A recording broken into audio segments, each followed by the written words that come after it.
Welcome to the Geometric View. Today's episode 3, Season 1. This is the final episode of the season. The topology of the past, present, future, or birkeland in the third gate of the Dougherty Network. What's that? Yeah, it's musical chairs, right? So people are going to have to join in if they can. If they can't, we have Dason, we have Heather, we have Michael McDuffie, and we'll see if Michael Evans hops back on. Welcome to episode 3, which is actually recorded after episode 12, because we accidentally skipped episode 3 for whatever reason, harmonically, I guess, because we're going to get into some interesting things. So for episode 3, I figured we'd cover the number 3 and what the number 3 has to do in the Dougherty set, in biology and technology, and do it interdisciplinary approach to understanding what the number 3 is, theologically, game-wise, luck-wise, religious-wise. And I'm just going to jump right into it, guys. Welcome, everybody. Thank you for being here. I see we have Michael Evans hopped on. If anybody else hops on and I'm not sure in the background, feel free to welcome them and let me know, because sometimes I don't know if other people are on the episode. So, welcome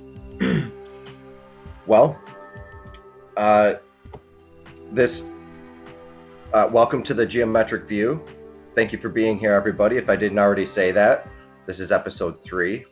It's Geometric View is brought to you by Bubble Sculpting, Fractal Branding, Acorn Pinecone, and these are 3 separate companies. One is Acorn Pinecone is a jewelry company.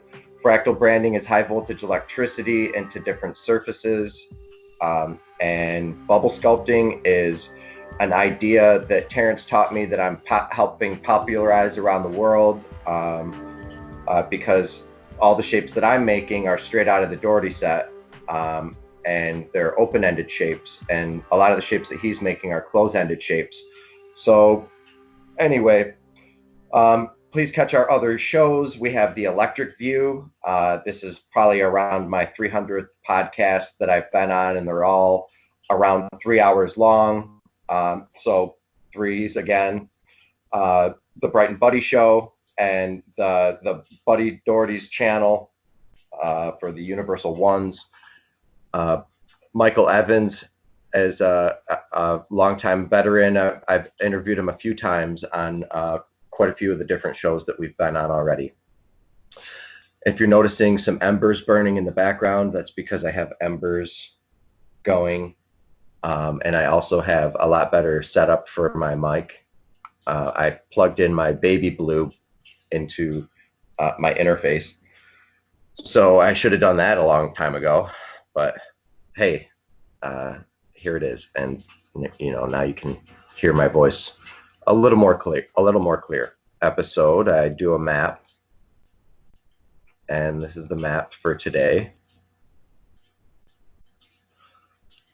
So the title of today's talk is, as seen at the bottom here, Topology of the Past, Present, and Future, or birkeland in the third gate of the Dougherty Network. Now, birkeland is a word that I put together for beginning, middle, and end, as an understanding of a concept that comes about by understanding what the number 3 is, or anything beyond 3, and that has to do with beginning, or wherever, the beginning, the middle, or the end. But anyway, I'll get into that later. So basically, this is the secret to wave genesis. This is the third gate, and the third gate, as if we refer to every single sphere coming off of the center as a gate, the center being 0 because it's all hollow, the first being 1, the second being 2, the second gate, which is what we opened up and talked about on the last episode, which is episode 12. And this is the third gate, so the third sphere off of the center. And when you go into it, sorry, it's kind of blurry, but I don't put the stuff on high resolution because I don't want people to just start putting high resolution photos of my work out there right off the bat. This is all part of a collective for a book that I'm releasing. So, so you can see what's happening inside here is there's these spheres where they pinch, and where they pinch is the dielectric inertial plane, and they pinch and they come back out around, and that's the first gate. So this is the first gate, pinch, first gate, pinch. Everything is made from the first gate, but so this is cavitation from the kissing of spheres inside of the third gate, which is two opposing spiral vortices. And you can see how the dynamics work in all these pictures right here. And I put the wavelet, and the wavelet is harmoniously sitting right in between two pinch points. So the third sphere is the only sphere that perfectly harnesses or holds a collective of all the information from the previous network in it, and all the information from the future network in it, because it has the information from the network flowing in and the information from the network flowing out. And this is the implosive vortice, and this is the explosive vortice, sorry, the one going away. And I'll get closer here because it's moving away from the source, these two where they pinch. And you might be wondering why there's not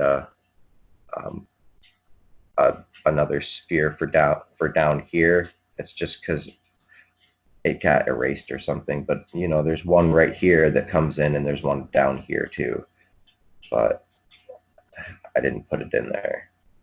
I got it, it's erased on this layer, but you can see it down here. But anyway, this is cascading. So this, nonetheless, this is a pinch where the wave, the embryonic wave condensate or conjugation. So this is basically where things begin. I guess Pythagoras considered 3 as the first real number. I'm not exactly sure why. Because 1 and 2 don't exist. Okay, Michael Evans says because 1 and 2 don't exist. They're concepts. They're thoughts.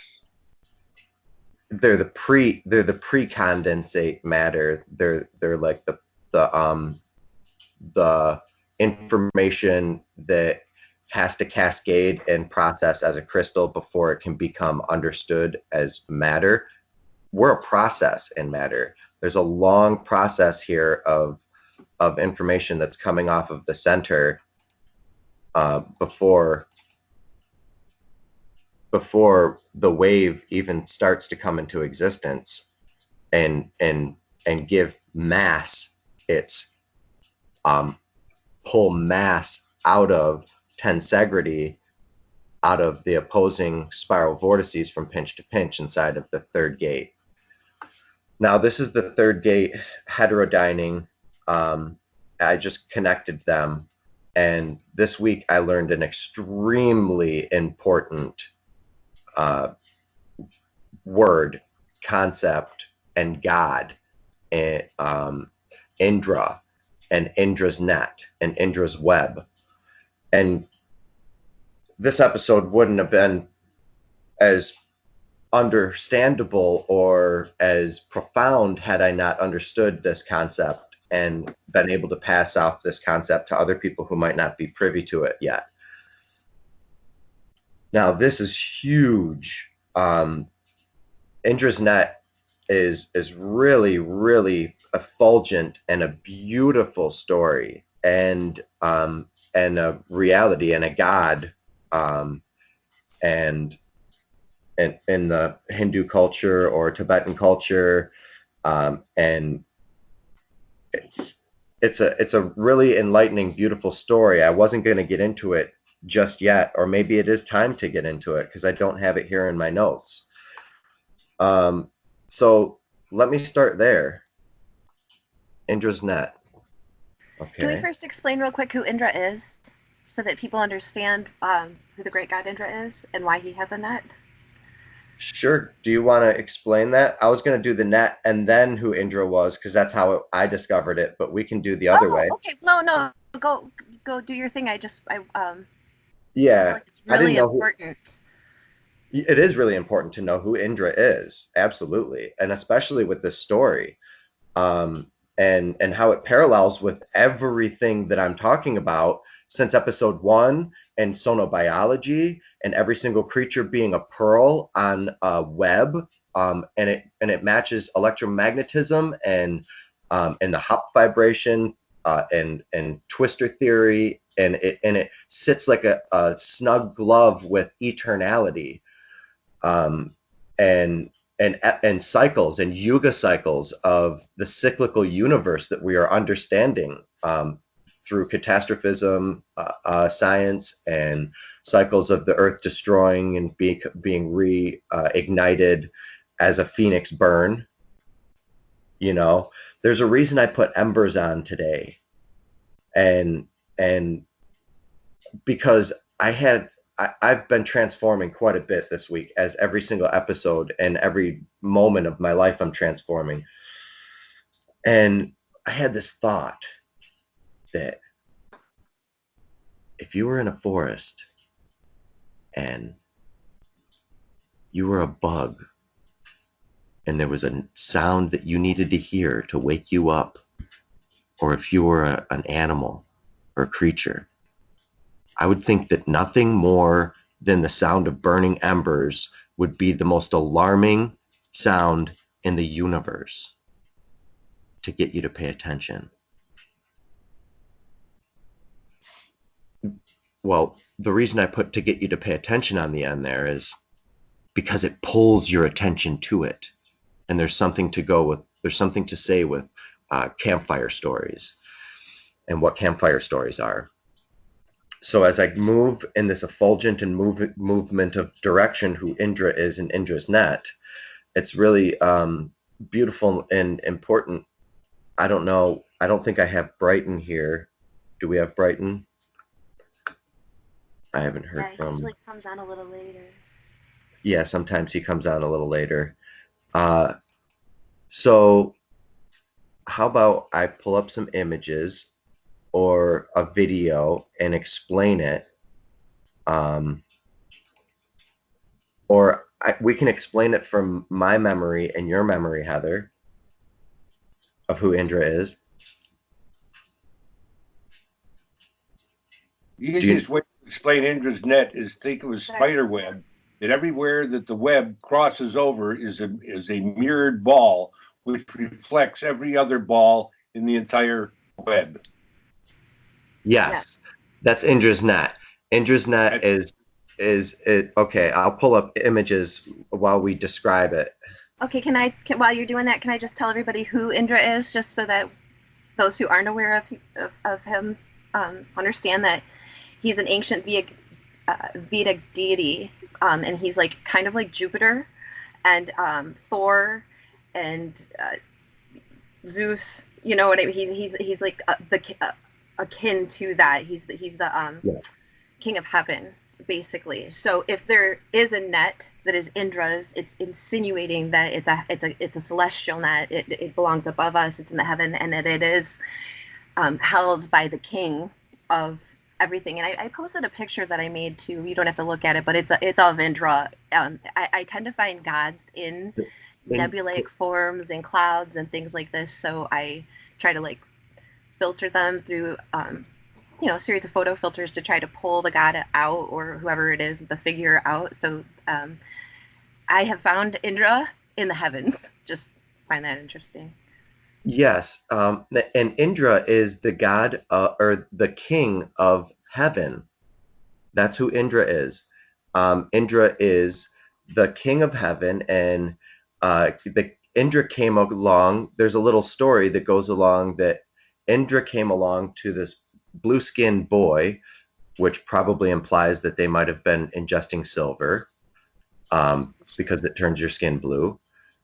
But Indra comes along to this little blue-skinned boy, and he's like, and the boy's like, "Hey, uh, you, you're not the first to come along. There, or no, he's like, I know your powers, Indra. But what about the Indras before you?" And Indra scoffs and says, "Indras before me. There's no Indras before me." And then he realized, as the boy said that, there were Indras before him that the King of Heaven got his powers from, and all of his powers. Uh, I don't want to botch the whole story, but that's how I understood it, and that's the story. Um, but the cycles, the kid then went on to explain how there were Indras before him, and that they go on in like 500,000 year cycles or something along those lines. I can't remember exactly. I mean, we could look it up. Someone could share it, or I could look it up. But I'm looking at pretty pictures here describing what who Indra is first off, and then Indra's net, because And we are in. it's very important. We should also add that Indra is the carrier of the thunderbolt. Yes, Indra is okay. And how Indra came to be is because there was a big drought and there was a huge famine, which it was a gigantic penury, and that's the word of the day: penury, a cramping and oppressive lack of resources, such as money, especially severe poverty, extreme and often stingy frugality. I'm sorry, I have my dog and her little paws making noises, but it goes along with the burning embers too. My microphone's extremely sensitive. So there was a drought and a famine in India, and can you please take Bailey in your room? Thank you. My microphone's extremely sensitive. It's on the table under the pink scarf. Sorry, guys. Family matters come first. So, Indra's it. So during this famine, they I don't know if the people prayed for the god to come, but uh, Indra came and released the a huge thunderbolt, and after the thunderbolt, there was an inundation of rain. Now, this is extremely important because this is how Nikola Tesla unlocked the secret of revelation, and this is his own words, is by understanding a thunderbolt, and when it cracks, the power that it releases and the surge of rain and the positive from the rain being held negatively or positively ionically in the clouds to a switch, and it switches it to a different current, and that's what releases all the rain. We think it's just held up there, but either way, it's electric. It's all electric. The whole thing is an electric process. So Indra comes in and just floods the land and becomes this god of poverty, or this god from the transformed poverty, and out of, which is really weird because all these origin stories almost begin with like God being understood as rolling thunder and the voice of rolling thunder and brontrophonics, and the so there is validity to where we're going with all these episodes. Well, and also to also add to what support what you're saying, when Indra's thunderbolt released the Great Flood. Another iconic symbol used to reflect that is the rainbow, which is also the iconic symbol used to represent the Great Flood of Noah. Not to Yep. go into it, but it's the repetition of the same story, the repetition of the symbolism, and the repetition of the motion, the movement. I mean, this is Zeus's thunderbolt. This is Odin, Mhm. Odin and the god of thunder. This is the great flood and Noah and the rainbow. This is everything that was ever created from a thunderbolt from the god of heaven, in Vedic version. Yes. And what's so beautiful about this is, thank you for tying it together for the multi-religious understandings, Heather. What's really so beautiful about this is Indra's net. So Indra was not only the god of thunder, but the god of rivers and flowing water and life. So remember, if Indra is the god of heaven and has these cycles and epicycles, maybe the water gets held up in the atmosphere, and that's what happens during a global shift, because there's so much thawing of the ice, and everything would go up in the air, and it would just be a big, huge fog, and Yeah. so much like, for solar power. Well, solar power would get ripped out even with the wind. just ionic water and held in static suspension, not able to congeal into a liquid form to fall. Yeah. It's all being held in There's the no great thunderbolt, canopy 'cause of there- electric forces of static in the sky. Yeah. So let's talk about that a little bit scientifically. I think you just kind of hit it right there. If that were to happen, and we were to, I think we're in a polar reversal right now. The auroras are telling us so. We can see it as evidenced in some of the last episodes that we've shown. So it just reminds me, maybe everything would become like a deciduous rainforest, like upper Canada, on the Pacific coast, like Northern California, and everything would just become super, super wet. And I don't know, I can't hypothesize too much. But anyway, let's get back into Indra's net. So Indra's net, every single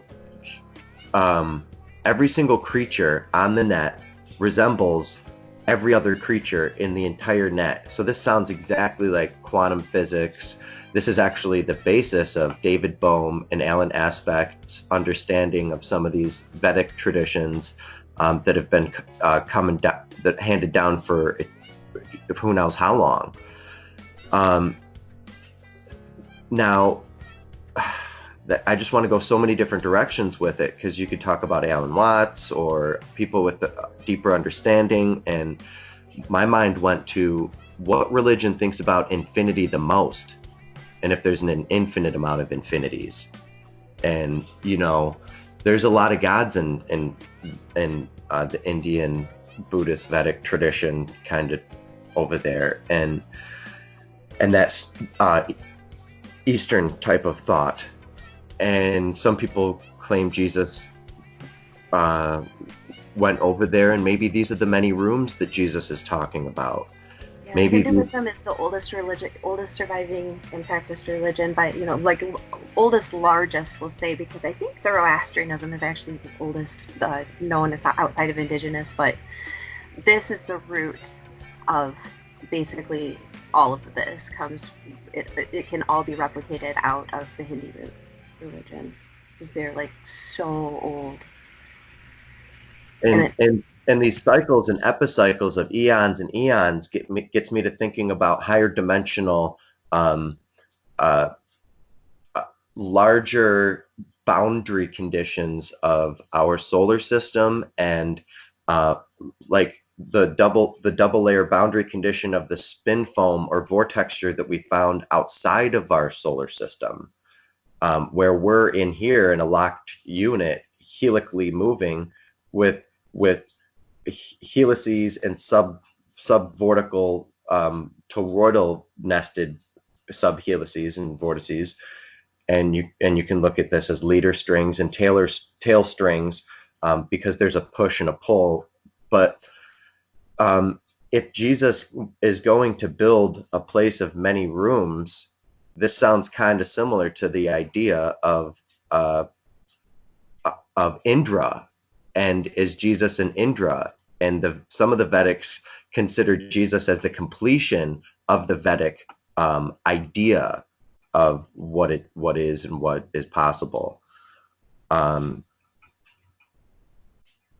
Now, before I get into this, I want to just do a little note, because I heard another subtopic talk about Indra's net. And well, actually, let's talk about Indra's net a little bit more, and how it has to do with the Dougherty set and the creatures that come out of the Dougherty set. Beetles, and the scale ratio of beetles, and the scale of all systems being 3/4 scaling systems, which are quaternion, which are subcoordinates of the Dougherty set.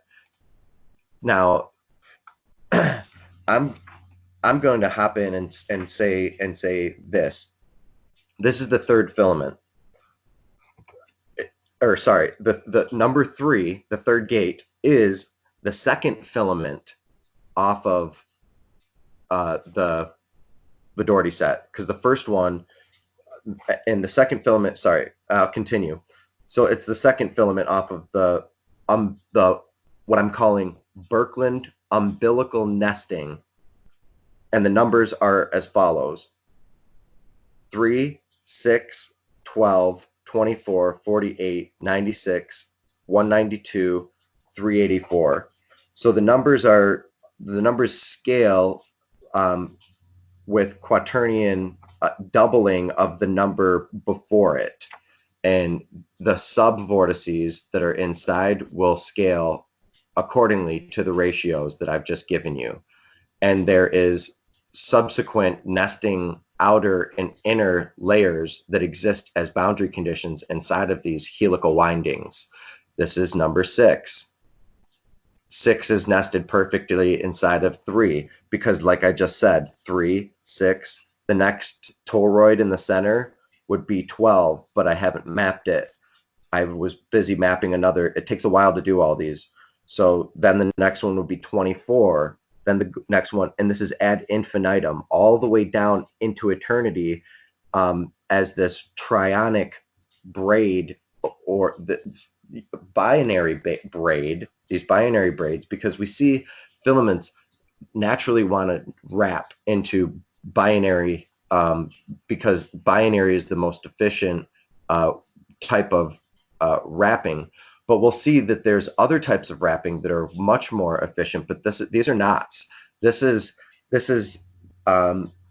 knots and topological transformations of Hopf solutions in the Dougherty network.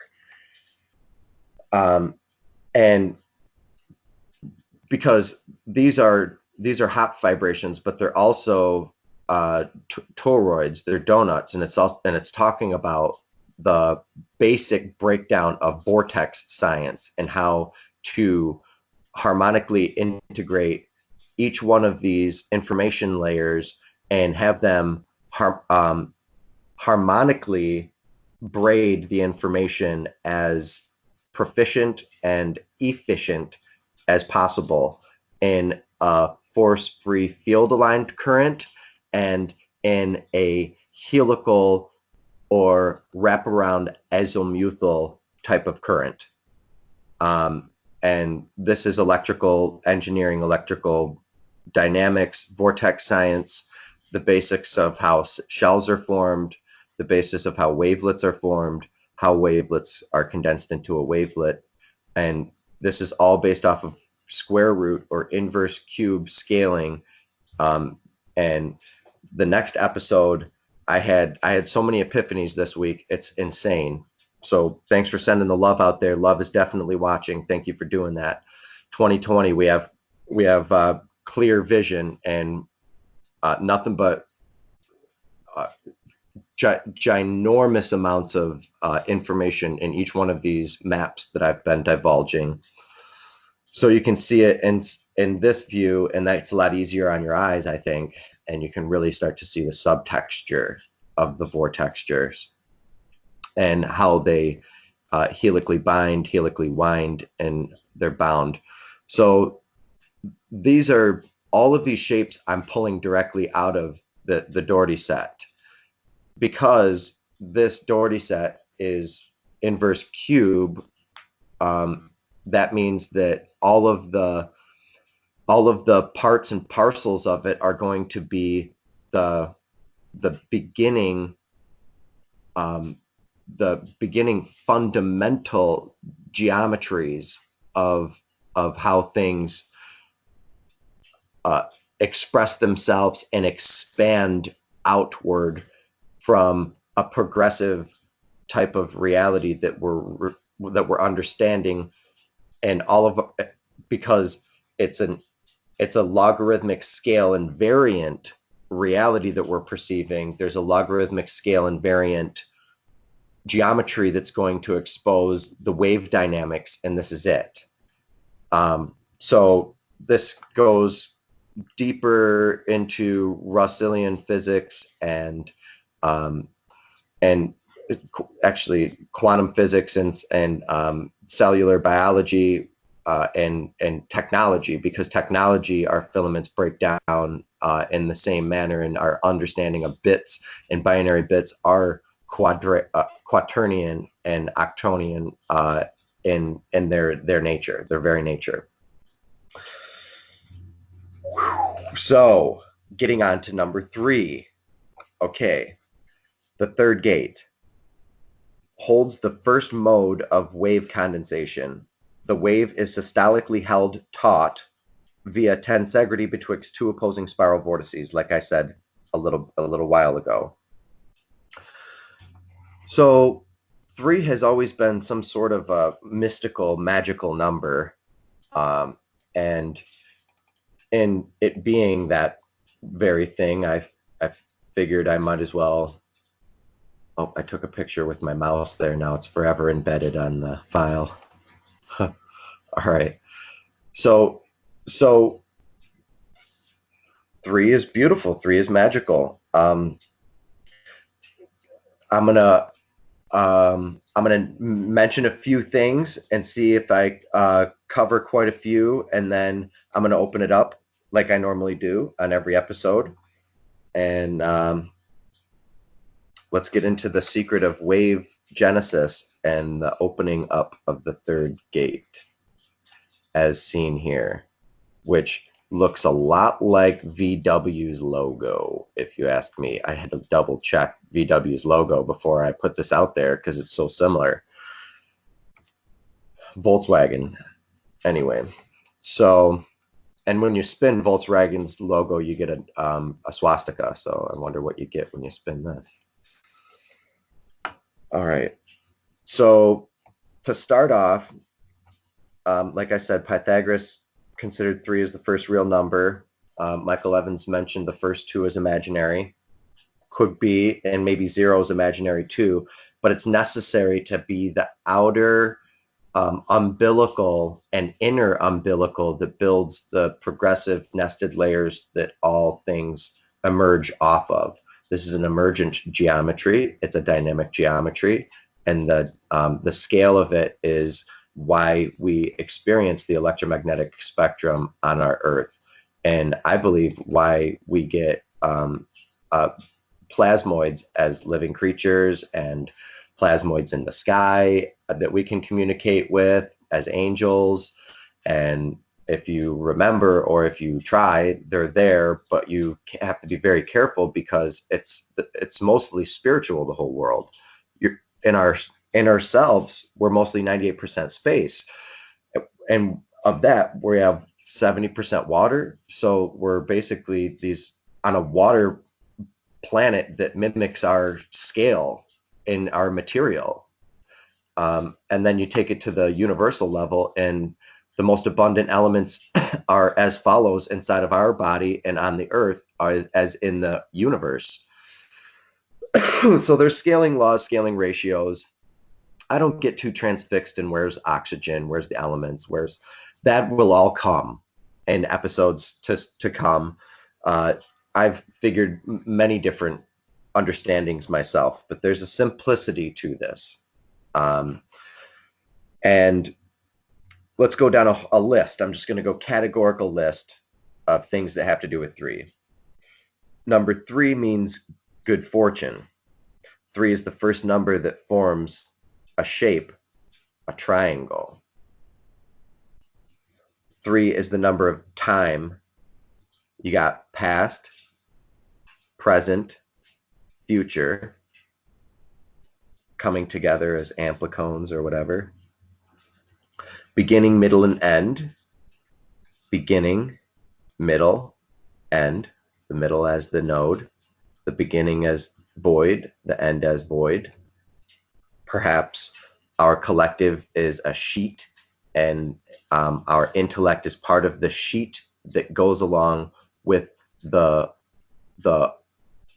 heliosphere, and information cascades along that very briefly, and it's very, very much like a helicon wave. If you look up a helicon wave, it's like a Whistler wave, which these are broken down are Whistler waves, which is why I proposed my theory of sonobiology and sonotropism and electrosonics and electrospeciation, sonic speciation, things like this. These ideas all come out of understanding on the fundamentals of vortexture and vortex dynamics. So 3 is the number of divine, of the divine. 3 is a holy number for many religions. In ritual, oftentimes things are performed 3 times. Maybe we can come up with some ideas of some of these after or right now as I'm talking. Feel free to unmute your mic and speak anytime.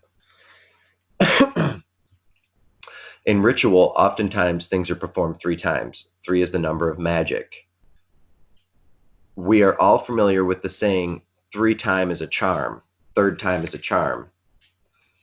And there's 3 wise men, there's rock, paper, scissors, there's 1, 2, 3, go, 3, 2, 1, go. Go is always 0. Notice that? Father, child. 3, 2, 1, go. 1, 2, 3, go. What'd you say, Heather? Mother, father, child. Yes. Yep. Absolutely. That's one of the most fundamentals of all of it. The trionic, tetraionic braid, or I don't want to misspeak. I meant to say tetraturnian, like quaternion, but tetraturnian. And we'll get into tetraturnian. Actually, let's do it right now. I don't know if I can pull up the sound. I think what I can do is do this and this at the same time, but you're gonna have to bear with me. Okay, the Bright and Buddy show. Can I just say something about Please. why three is the first?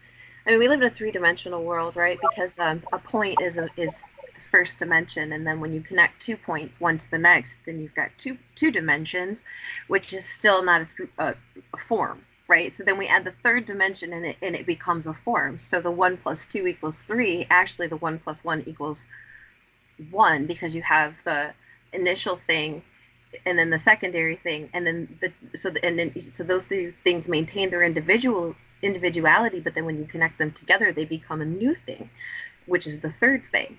So that's how these things equate with, to say that 1 and 2 don't exist. It's like they kind of don't, but they do, obviously.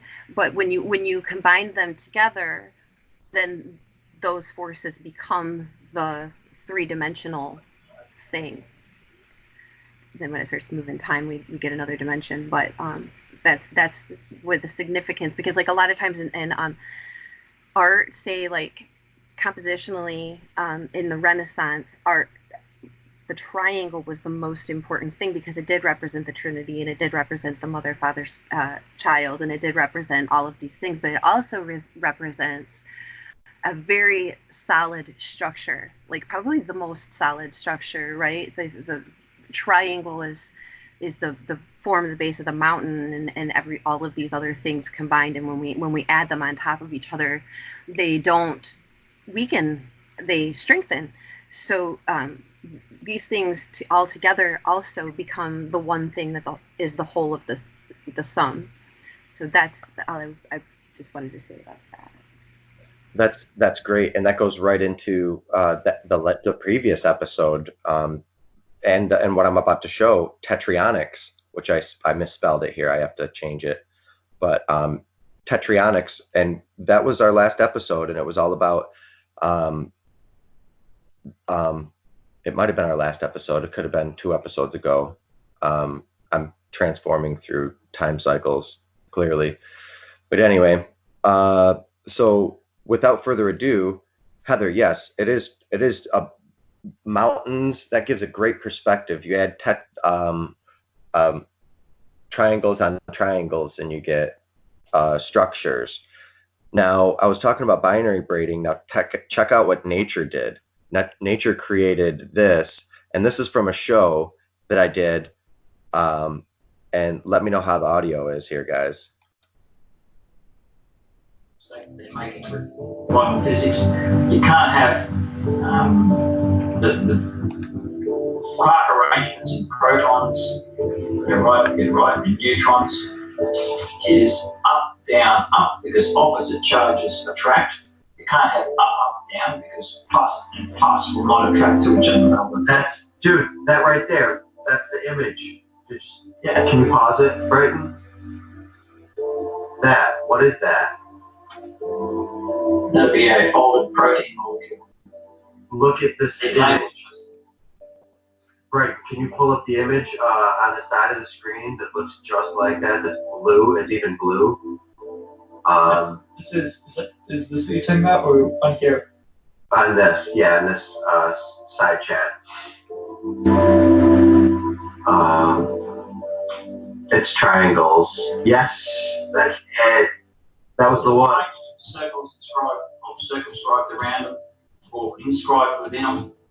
Each side, if you inscribe them, you'll have a pattern that is. That's incredible. This is incredible, buddy. Oh my gosh. Holy shit. I fucking intuited that. That's what I'm saying. I find this stuff everywhere. I draw these drawings, then I find things. Yeah. Oh my god. So this is chromatin. What you've drawn is chromatin. Now that speaks for itself. This is a pattern that I put together, that I drew from the Dougherty set, and I knew that this structure existed because I'm understanding certain very important parts inside of it, connecting them, and this trionic braid was created, and it's the perfect match of chromatin. And chromatin is the most abundant, or no, that's collagen, but collagen's a triad, a 3 helice braid as well.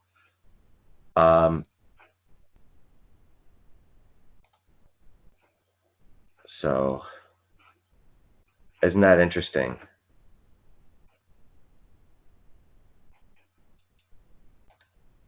Still here, right, Heather? Yeah, and your shell looks like Indras' hat. I was gonna do a layover, but I got distracted by I was just like listening to what was going on. And I forgot that I was doing that. But the shell shape in this, I was like making an overlay so you could have Indras sitting in the middle of your set here in his head, and nice. his hat like going onto the form, because it's all a relation. It's all descriptive.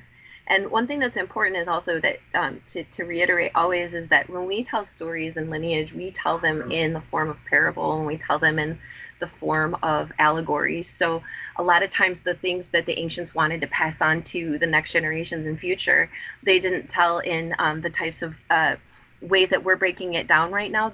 Because not everybody would be able to understand that, and not everybody would be interested in that, because people are very interested in themselves and their lives and more social type things. So if we turn these types of concepts into these relatable stories for people, they'll pass them on without even knowing that they're passing knowledge along with them.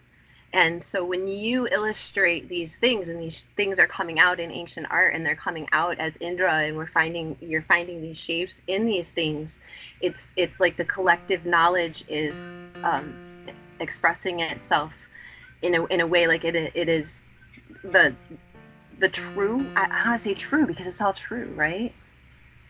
It's the Well, it's something that go ahead. No, go, you please. I'm at a loss for the word right now. It's if you look at it, it's the Native American dream catcher. Okay, it is infinite Nazca lines or songs of prayer and drum circles.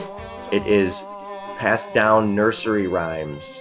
It is the paths of least resistance are the stories that make it through, are the stories are the most recursive, is why there's so many non-new ideas and non-new novelty, because the stories go back, the stories, they repeat themselves.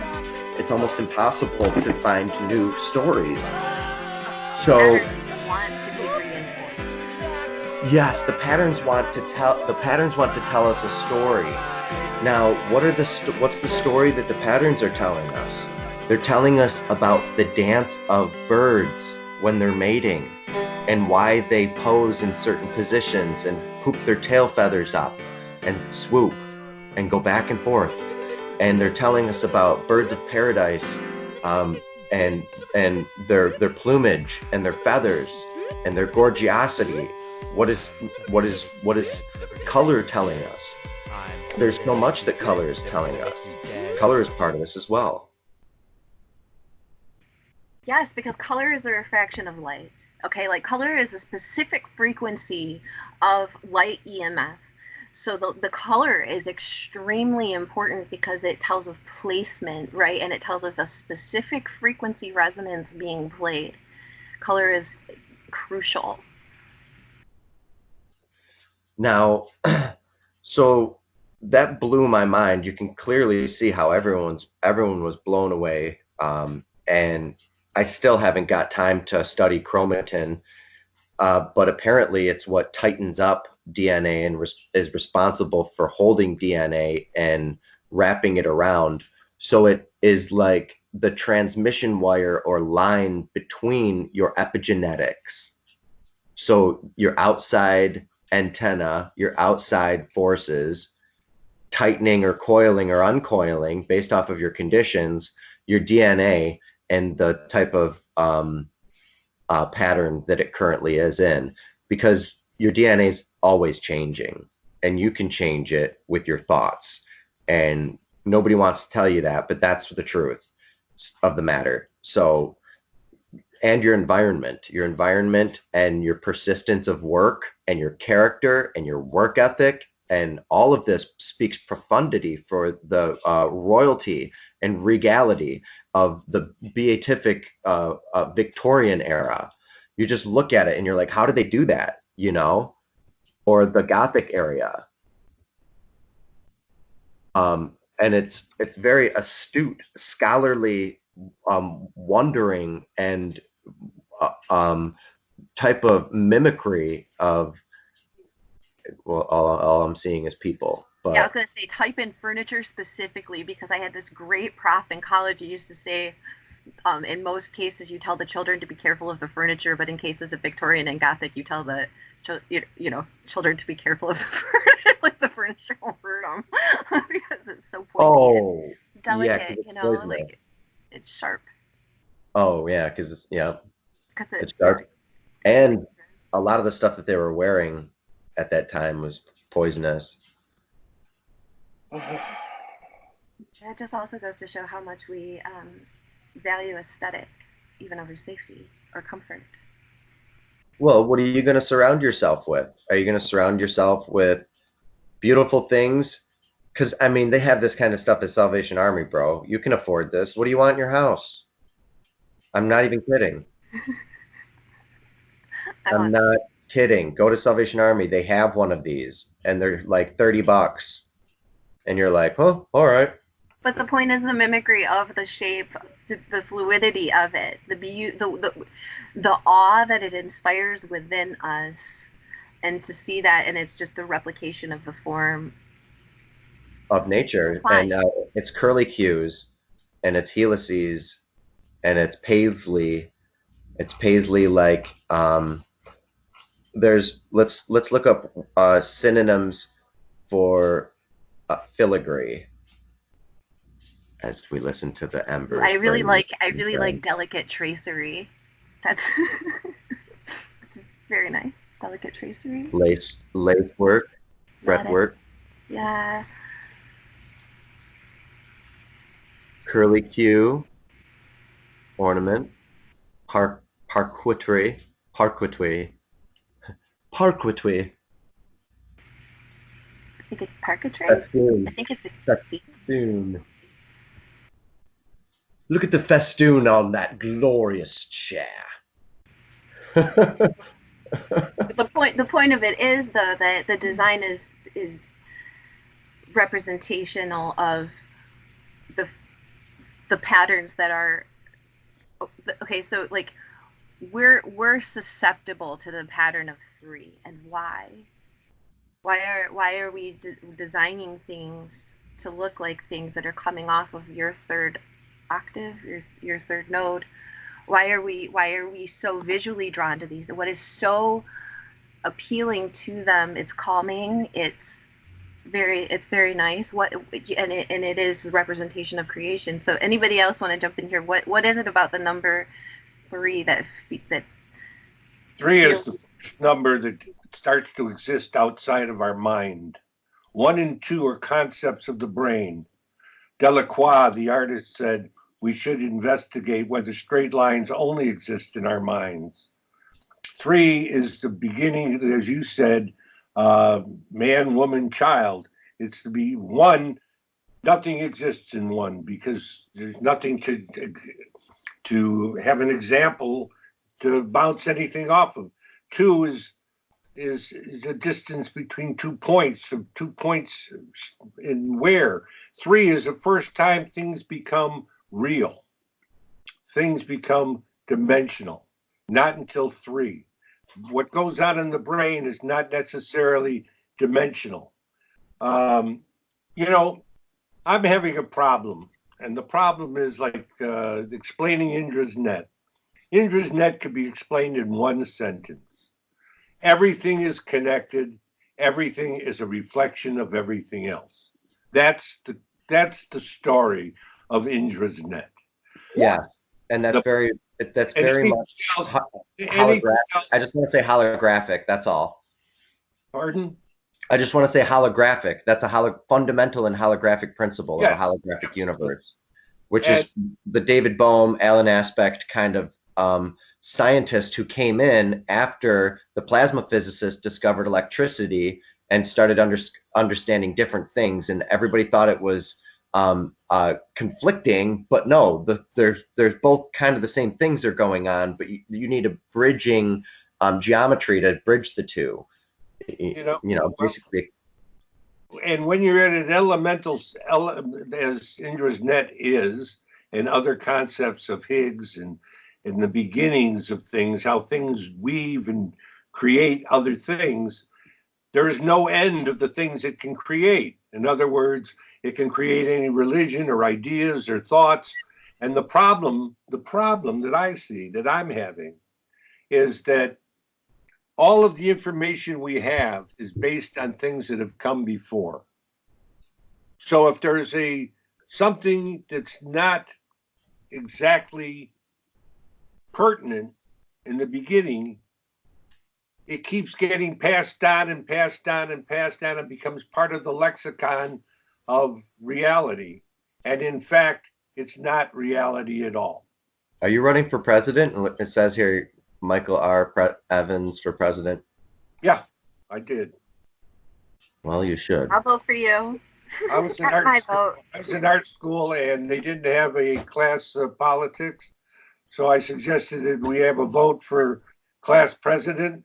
So I made up a whole mess of posters in art school. Mike Evans for president. You Nice. Mike. And it's still on, floating around on the internet nowadays. Oh yeah.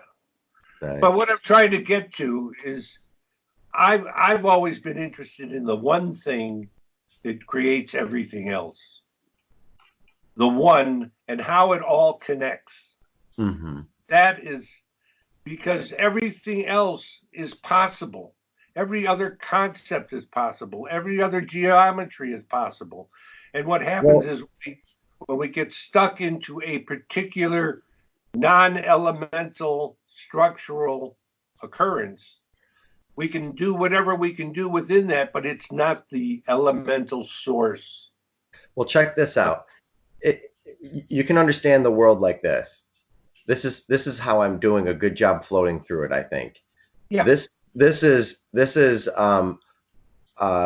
can be representative as special or general relativity inside of this bubble. This can be representative of string theory. This can be representative of Hopf Fibrations and twistor theory.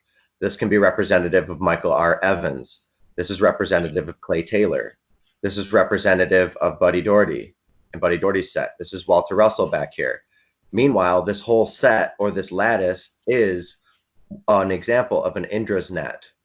And if you spray water on anything delicate, you'll get some beautiful ideations of Indras net. Can I share an image of my idea of Indras net, of Michael's net? Absolutely. Okay. And, share it in the Skype. And while you share it in the Skype, I'm going to go through some of the other, it looks like people shared some images. On Skype. I know where it is on Zoom, but how do I share on Skype? It should be a little, like a note with a triangle at the bottom.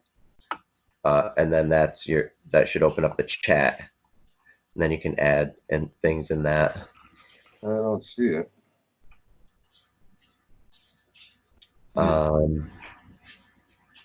Or you can share a link, and then I can open up a link.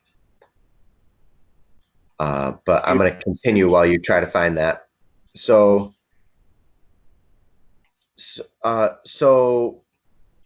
these, you can clearly see my idea or the blessings of the idea of Indras net, and how stars form on birkeland currents or filaments like Indras net or a web, and you have like on pearls, and there's pearls on a string. And why did Tesla, specifically Nikola Tesla, why did Nikola Tesla hate or vehemently despise pearls? And the pearls at the beginning of the gates of heaven, the 12 pearls at the center of the 12 gates, what's up with that? There's 12 pearls or 12 spheres centered at every single layer of this, and that's how you get the Dougherty set. So relating the spheres, the pearls, the Jesus, the Vedic idea of the god of heaven, who is Indra, and eons of Indras folding into themselves and being recursively braided like the episodes of eons and that we were talking about. This is the echoic chambers of eternality. It's the windswept escarpments that we see, and the beauty that we see in different places. So I mean, it's you get out here and you start the dynamics start. And I'm going to go back and hop back into some more examples of 3. So, I did the chromatin, the 2/3 scaling ratio. Let's see that in person.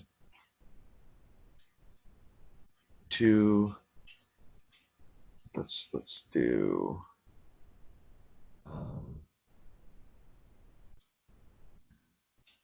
Jeffrey West, and scale. And when you get into his presentations, you start to understand a lot more. And why I'm so emphatic about getting into this is because each one of these filaments is a creature, because they're nested inside of each other. And then you have the food cycle, and you have trophic cascades, and you have the necessity of nutrients moving through the system in energy efficient manners, like we are. All living creatures are efficient energy design.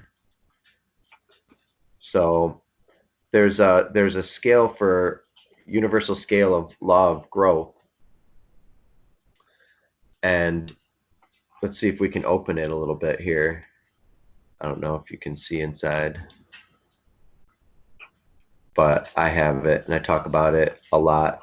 So my point here is there's a name I wanna find.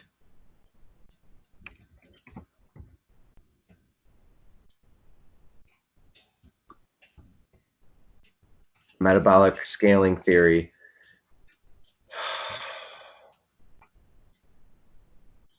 There's a particular guy that I want to show, and his charts. Maybe we can stumble upon some stuff. But this in mathematics is considered cobordisms and cobordism theory. So you get a tube, and the tubes branch off into different branches and things like that. But this is showing the tree and the dynamics of a tree. So let's do 2.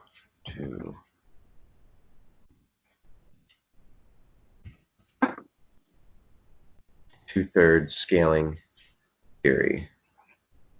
Pythagorean tuning. Scales and degrees of tuning and chords. And of course, this is the main reason why, like, one of the reasons we talked about bronchophonics and the sound of thunder being so pivotal in the movement of creatures and the formation of life, like the nutrients of the sound of thunder. And when you get into the size scaling of creatures, anything smaller than a rabbit, about the size of a rabbit, starts to scale at small plants to adult plants, seedlings and saplings. It looks like there's the scaling rate too inside of and the growth rate inside of the fauna and trees. But here's the plant animal mass scaling from small to large, and and then as soon as you get down past like a rabbit, it comes down to 2/3, and 2/3 comes directly out of the 3 here, the third gate. This is why I'm hitting 2/3 home. And beetles and all of the taxonomy of the phylum of what are beetles considered? Brain fart.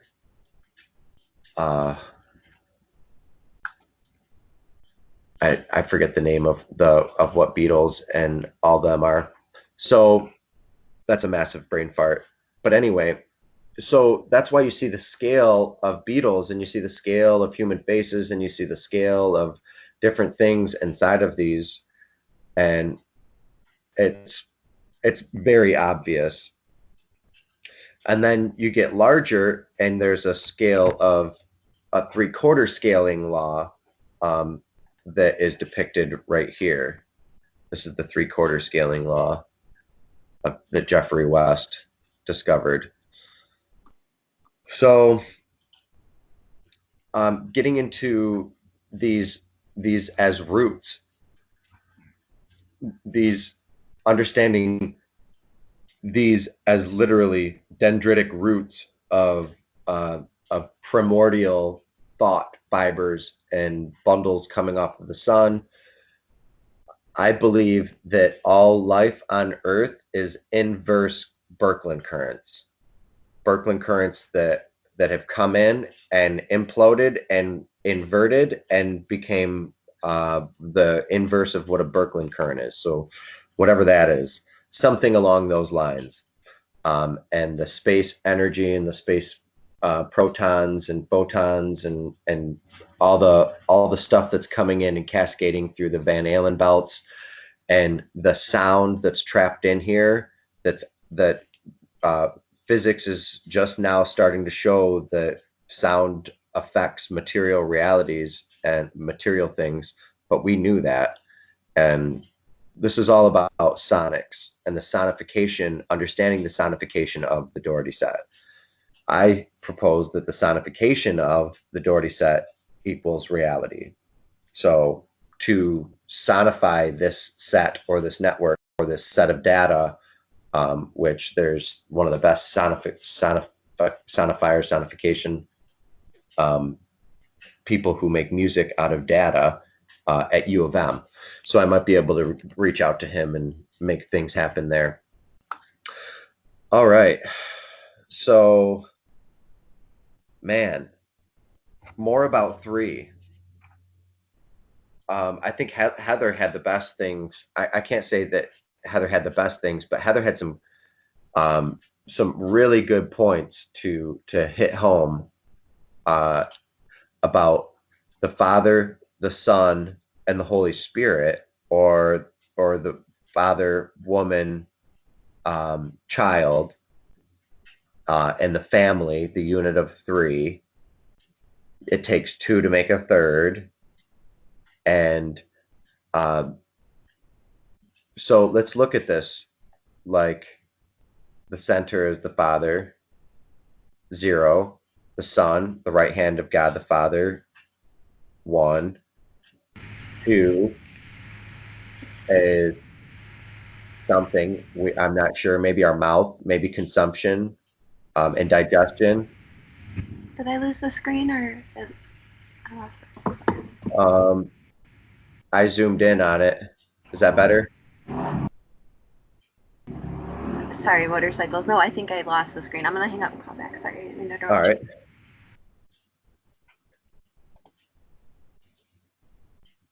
I lost the screen too. What's that? You lost your view too? Yes. All right, let me make sure. Yeah, we're still recording. Good. Michael, you can call back, hang up and call back, or reboot it if you need to. I'm going to hop into some photos that were shared by some other people. Okay. Yeah, I don't have your screen still, and I hung up and called back. Does everybody else have the screen? Anybody else see it?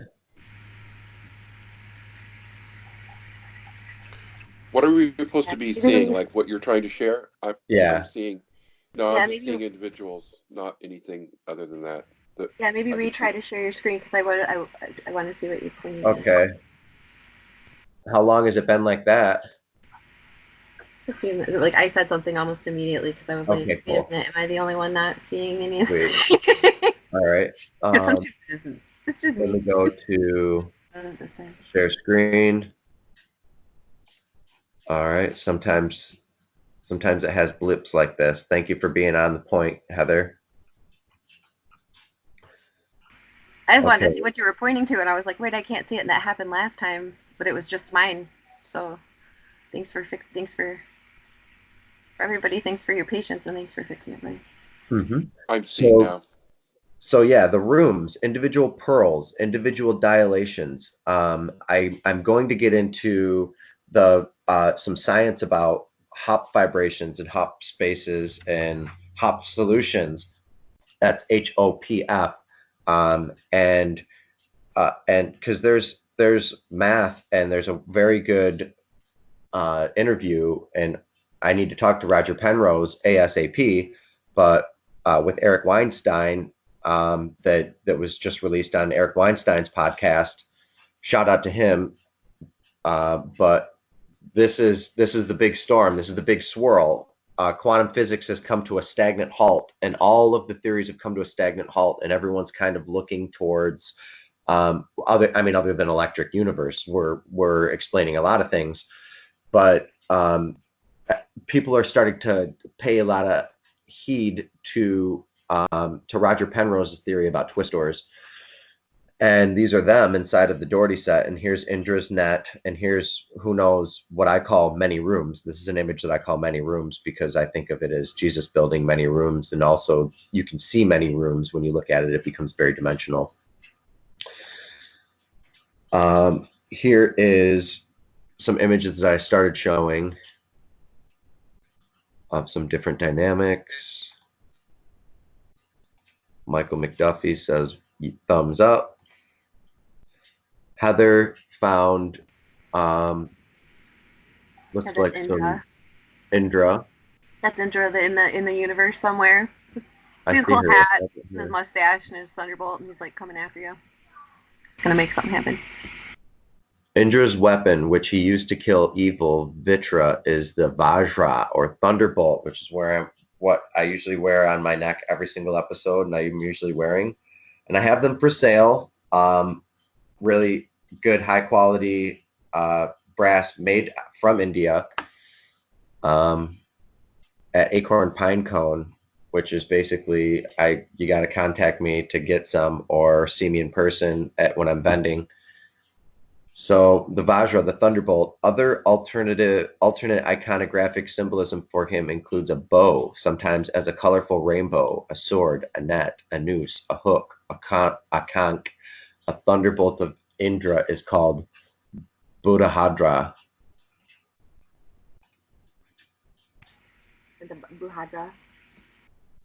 Buddhadra, thank you. Buddhara. Okay, see, that's a Vajra. Cursive. We need to get back into cursive. There's so much information in cursive. Oh, yeah. There she sits. And it's also God's throne. God's at the center. And, it's everyone's throne. It's yours, too, at home. Look how the chakras are sitting on there, too. Everything about this image fits perfectly into to think about 1,000 things right now. It's infinite. Just in that alone. It's really beautiful to see that the iconography of these images and the God complex and God megalomania and all that come out and be revealed in an image, because this is part of the reason why maybe there shouldn't be an image of God, because there's too much information back then, and people just killed each other for information. And the more images you made, I don't know, but people would make gold calves and claim that it was God because it was perfect, and it was made perfect by a perfect artesian artist that no one would claim the duty for and say that it was God, and weird things like that. And I say that because in a way we're showing images of God and God's house and heaven, and that's really what we're getting into and getting to the bottom of.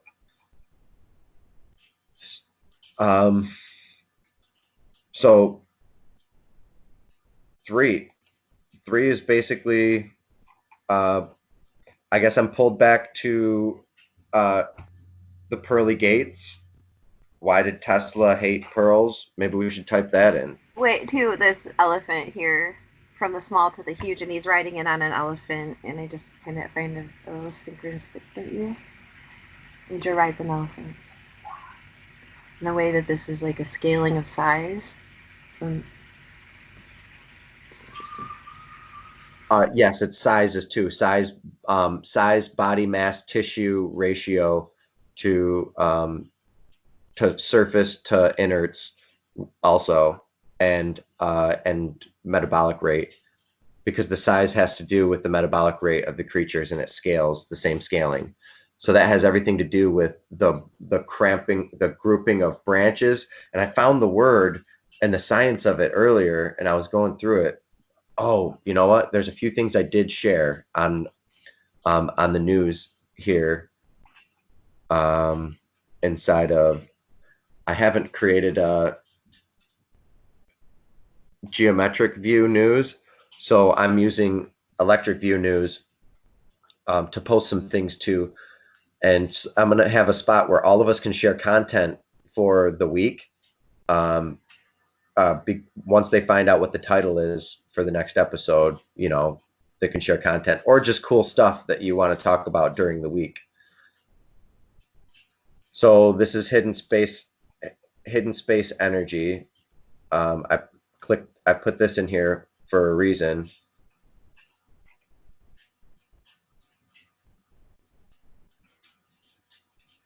Can't remember the reason now.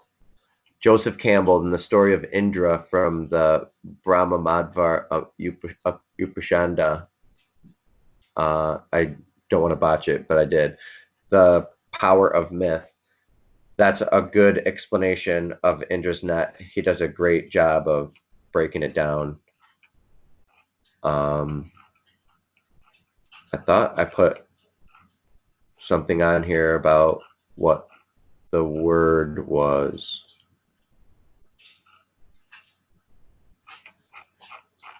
Okay. But anyway, so it's like sub-nesting of the dendrites and dendritic arborization of all of our lungs, and everything has to do with our size, because it has to scale accordingly. Otherwise, you're going to have too big of a liver or too small of a liver for your size to body mass ratio. So everything has to be just right. And that's 2/3. That's 3/4 scaling, which is the same as the scaling seen in the geometry of the Dougherty set, and has to do with the inverse square coming off of the sun. So, and field aligned currents of birkeland currents, which is why at first when I was talking about this stuff, I referred to it as, what did I call it? Birkeland. I don't have the note right here. Oh.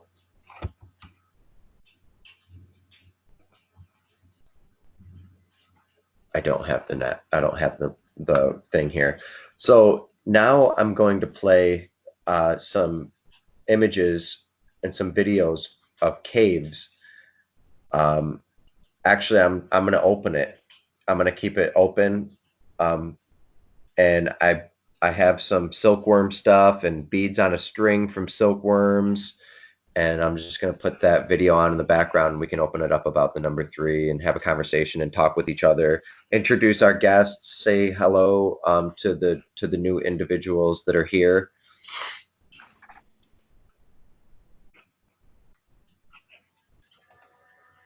Okay, we have who wants to say hello? We have a couple of new guests, maybe a couple of other guests that were on here already left, but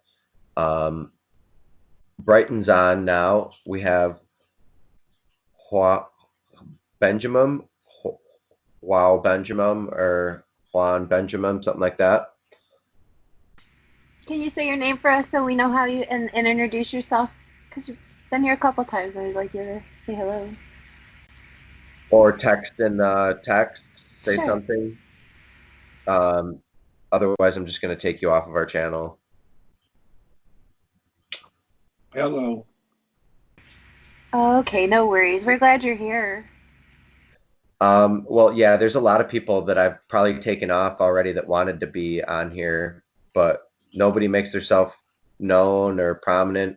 Look at this list of people that I had to remove before. Yeah, he's saying that his mic isn't working right now. He has no mic right now. Okay. Maybe tell him to type in an introduction of himself, stuff like that. So we're just talking to the guest, the audience. Well, not really the audience, the inner members of people who have joined in. Brighton put an outward invite for anybody to join in, and a couple of these people looked like bots that I had to remove. This person and this person, but who knows if they were bots. Michael Evans left, but he might have to come back on. He's having problems with his viewer. So Brighton, how's it going, man? Tell us how things are on your end, and tell us about the number 3, because there's not much more that I want to say about the number 3 right now until we have a conversation. Then I'm going to get back into it a little bit more.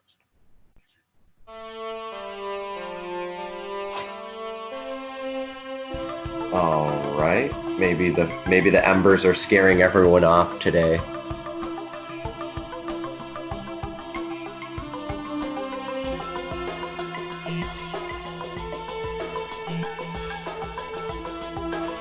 Heather, you there? Yeah, I'm here. How about you, Mike McDuffie? How are you doing today? Hi, Tess. How about you? How are you doing? Hey, Tess. Hi. Hi, Heather. I'm great. I'm really good. I just read an article about the Burning Man and the ancient Celtic and Druid tradition of the Wicker Man, and putting those things together in my head. Oh, wow.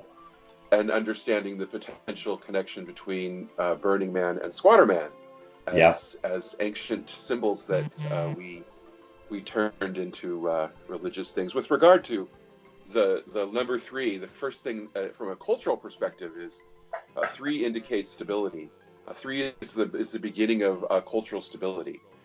If you think of if you place a table to make a meal, the simplest table you can create has 3 legs. That's the beginning of stability in a family.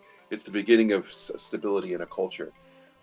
3 is the beginning of an alliance. A group of 3 is considered it's the beginning of a group. So 3 is a cultural transition number that exists economically. It exists socially. It exists in our families. It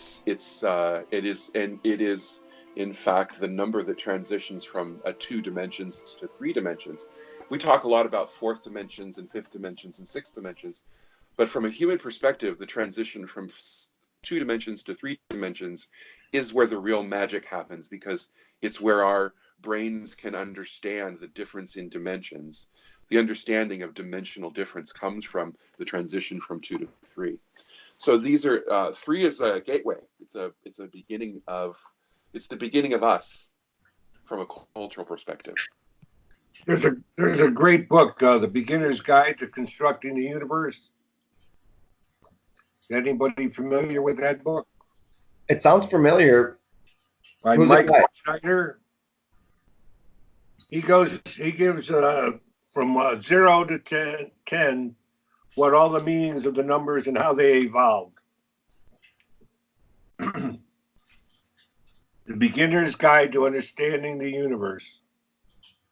Excellent. Ooh, that just made me think, Michael. What did God create on the 3rd day? The waters? What was it the 3rd day? Third day he created. I'm going to ignore that question. Well, no, I mean, sorry, it might not be directed towards you, but it was just a thought that came out loud. On the 3rd day, God created man, right? It's 2:33. Sorry. Right now. Depends on what you read. He didn't create man on the, or I mean, this, according to the story, it was 7 days of creation. On the 3rd day, on the 1st day of Christmas, my true love gave to me a little blue fuzzy thing. So let's see. Third day, dry ground and plants. I never heard that in my Bible. You know, you're quoting the Bible, and there's been so many different versions of the Bible over the years. It really is not worth quoting, because you can come up with so many different quotes. Like in the original version, Michael, there's meaning to it in every single one of those Bible versions too. Just like there's meaning in all of the random things that we're saying today, and anybody can take it for face value or take it for religious value. well, let me give you one example. In the Essene version of the Bible, which goes back to the original before they edited it many times, and the first word is the first word that was misinterpreted. In our Bible, it says "in the beginning." In the original version of the Bible, it started without beginning. The law created the universe. That makes some changes right from the beginning, because there was none. Without beginning, infinite.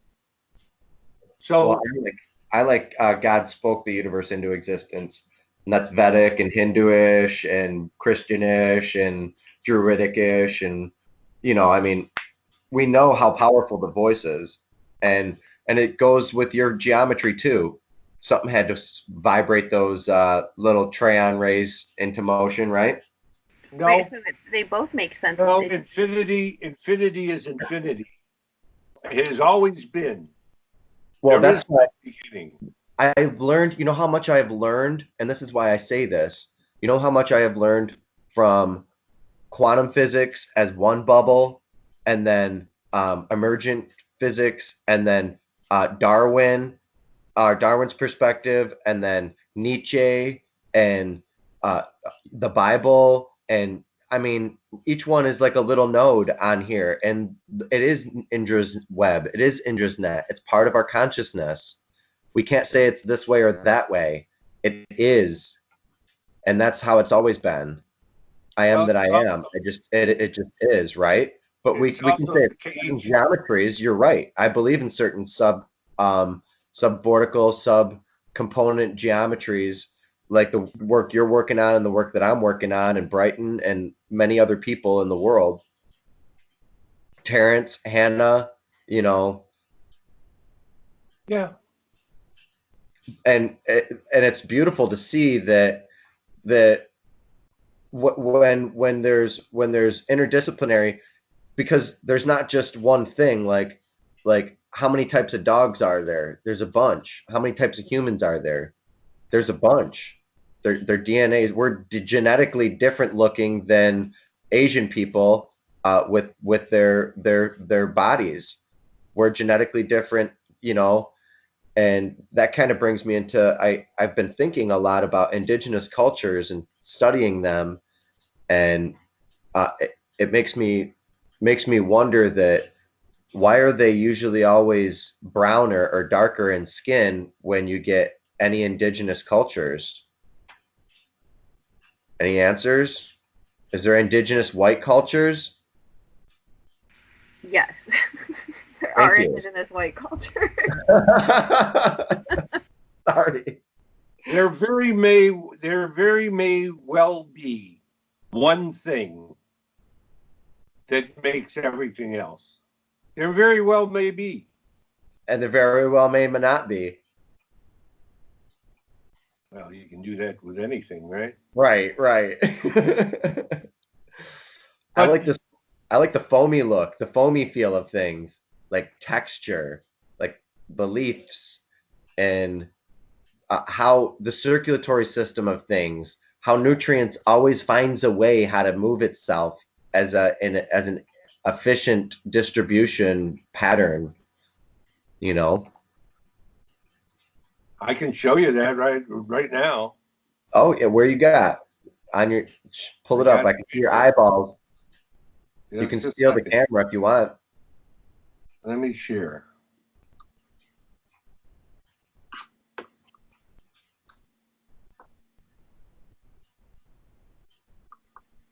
Let me get this bigger.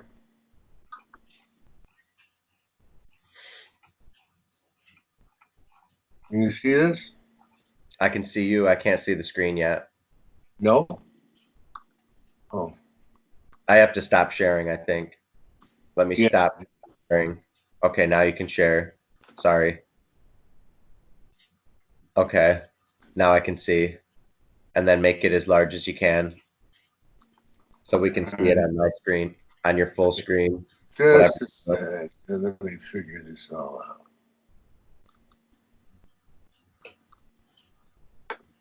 So show us where 3 comes in on your set too. Well, on your geometries. I know each one of those 3. Each individual part is a 3. Yes. And in this construction, all of the other geometric structures, including the vector equilibrium, are created. So it's showing the order of events of mathematics. This is the beginning of the egg. This is how the one thing makes everything else. Yes. Similar as to what people are referring to as the flower of life or the seed of life and the egg of life. It's also, I believe it's at the Higgs. Yeah, the Higgs field or the Higgs boson. That's what I think it represents. So from this one thing, all the other geometry is created. Within this structure, there's 180 tetrahedrons. There's 80 octahedrons. There's 1 dodecahedron. There's 1 icosahedron. So there's an order of events that create the other geometry. But isn't it limited? Isn't it limited? Say again? Isn't it limited? Isn't it limited? Limited, like as in not infinite, as in it scales only to 64. No, it's not limited. Does it? It's unlimited because it starts creating more spheres and everything's connected. It's like Indras net. That's a perfect example of a multidimensional Indras net. Have you heard of Indras net yet? Oh yeah, a long time ago. Yeah, I think someone kind of showed me. I've seen some pictures, but it never really hit home until this week. Until someone was like, dude, each creature is inside of every single sphere and it reflects every other sphere, and that explains why I say mimicry on all scales always, and everything's mimicking everything else, and every creature's looking out to every other creature thinking, wow, how beautiful is that creature? I want to be that creature. And then it starts to turn into that creature. And that's why you have certain profiles of people. Certain people look like certain people because they dress certain ways.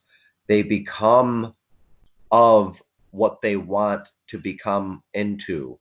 And you can turn Muslim, you can turn Hindu, you can turn Vedic, you can turn Christian, you can turn any of these different religions, and they're different nodes, and nodes are always conquering other nodes, and there's always war. There's always something trying to overcome another thing, one thought trying to overcome another thought. That's why you should work your life out into a paths of least resistance and operate on high level of flow, optimal flow states in your mind and in your body, and which involves communication with others, participation, social skills. Well, that's why we study geometry. It's a map. It's a map of how things work. Indeed, it's a map of how everything works. It's the most accurate map of how everything works. Absolutely. And if we pattern our systems on geometry, we will be able to figure out how we get the goods and services that every part of that geometry require. Yes, and oftentimes mycelial networks will do the paths of least resistance of cities and do city infrastructure better than we can. Right.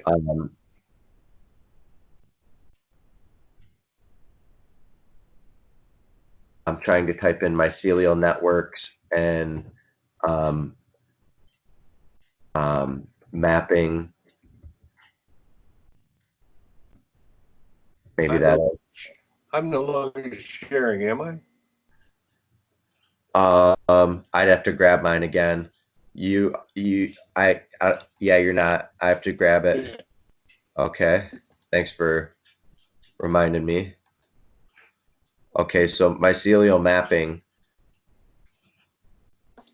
and the hydroelectromycelial network that I talk about so often, and the most efficient way to accrete nutrients from a source or to spread your life and your body across a surface or a membrane, or to grow and propagate in water.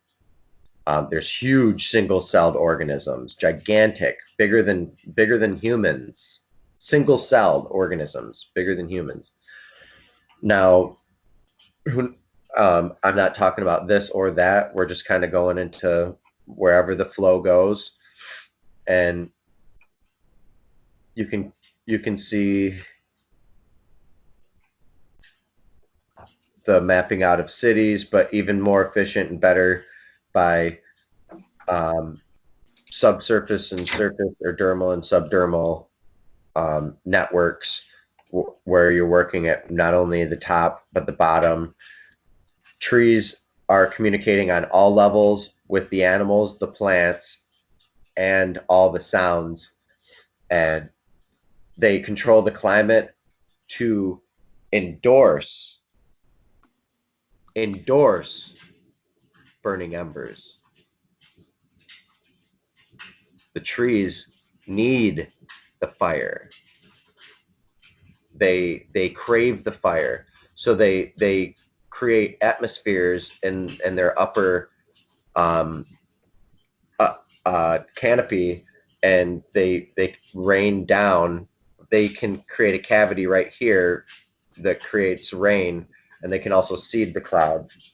But anyway, this is all for the forest and for the larger biological scheme of things. They are in partner with each other, and they cohabitate, and because of their cohabitation, we exist, and we can have thoughts and thoughtgasms and other things that other creatures also get to experience. Creatures are experientially loving and playing with each other. They are very social. Most social creatures are amazing to watch, and because they're made of the same stuff, the same web of things.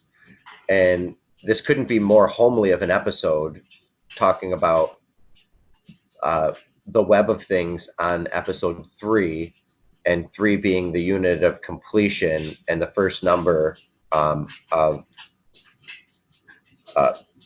basic connection, and you shape triangle, for God's sakes, Michael Evans Tryon ray, and that's 3. But what I'm getting into is cosmic memories and Akashic fields, and what happens when the Earth rotates and switches its poles, and it becomes really cloudy out, and the sporification of fungus and mycelial nets and everything dying and eating us and going back into the earth, and the resonance meanwhile being there the entire time. It's just hanging out. Once conditions are right, everything comes back, and you get fast, rapid speciation of networks, because the system becomes stabilized once again. And once it's stabilized again, the system rapidly grows off of its own networks. And the Indras net, and that's what Indra is. Indra is, there's many Indras, and Indras are the god of epicycles and thunder and lightning, and hydromycelial network is a perfect topic for why we're talking about this. And the Indras net is exactly what the Dougherty set is, and that's what all of our episodes are centered around. As me as a geometer, I'm exposing this pearl by pearl, gate by gate, vortex by vortex. There is such thing as multiple vortexes. Why is there multiple stable vortexes? This shows exactly why there's multiple, and how there can be multiple stable vortices, and squalls and walls of vortices, hexagonal walls, inverse square walls of deep caverns of stabilized vortices because of this vortexture. And we can get into the multiple vortices of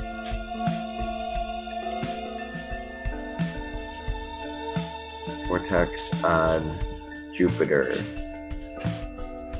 They all have them. And red spot specific. well, there's a bunch of them. I mean, there's one on the south, one on the north. Look at these multiple vortices that are connected. This is in a different view because you had to look at it in a view to see the vortices. But we were talking about and hypothesizing about the vortex structure at the top of the sun on other episodes in the electric view. And Heather, did we ever get to the bottom of that? Have we ever been to the top of the sun to see down at the top of the sun and the vortexes on the top or the bottom, the poles? I believe that we did find an image of that. Hold on a second, let my brain turn back on and I'll remember the name of that image. So as she remembers, we get Jupiter, a vortex on Jupiter, vortex on Saturn, and you have these extremely stable structures that scientists can't explain, where there's multiple locked vortices that are creating these. And the Dougherty set clearly shows that it's just a natural phenomena of birkeland condensation or birkeland polarization at the top of the just birkeland current. A birkeland current does this and creates this hexagonal scarification as well. And the hexagonal auroras, are hexagonal. If you see them at long time scale intervals, they're hexagonal above the south, the Australis and the Borealis. So okay, yeah, I thought so. They were composite images, but I just found an article about the first polar images being taken over the sun coming up here that was published at the end of January, so I'll link that. All right. Okay, test shared. Have you guys heard about this? It's very cool.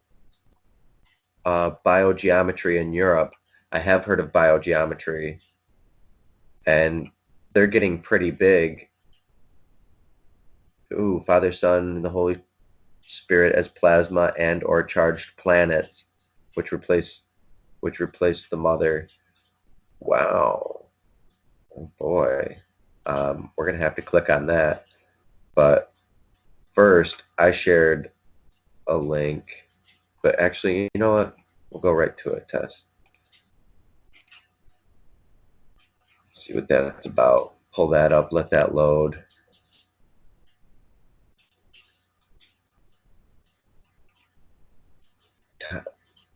This is one of the things.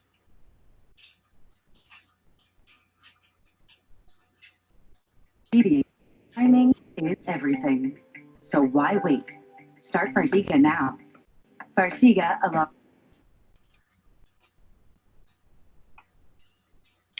Biogeometry, new products available, cube kit, biopendant.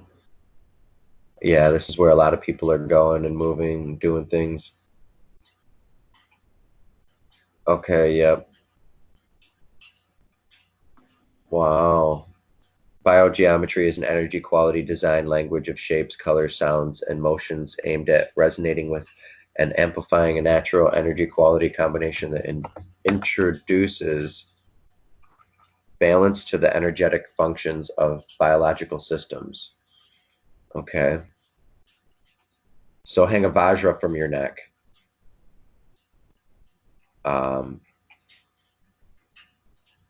Don't hold your cell phone. No, sorry, I'm not making fun of it. Can I say something about this? Yes, Tess, please do. Hi, everyone. Yeah, a friend of mine who suffers from really bad electrosensitivity is getting certified in this, and hopefully this will be able to help him because he has problems and he has tried detoxifying and everything. But yeah, well, this reminded me when Heather was talking about the sounds and colors, how they're a frequency. They have a frequency. They're like the matching. They're together basically. Sound, color, light, everything. So it reminded me of this. And yeah, the cool thing is that they make. Well, my friend was explaining to me what else do they do at the end. This is only parts of it, like these tools. They have many tools. Right. They actually place stickers. They have stickers they take to houses where people are having problems with. Usually it's people that are sick. And they put them in the different areas of the house to balance allegedly the electromagnetic fields. And they have different colors. And they also, I believe they also use rocks, stones, crystals, different crystals. And yes, it sounds really interesting. And it was just, I mean, of course it has to do also with what you've been talking about. It's really, it goes like hand in hand. And I think you should just read more about it because it's on your field. It's right there in your field. And thank you for sharing that. I've actually tagged some things biogeometry just because the words go together so well. This is very interesting. Hope it's helpful, and yeah, maybe you can create some healing tools there. Why not?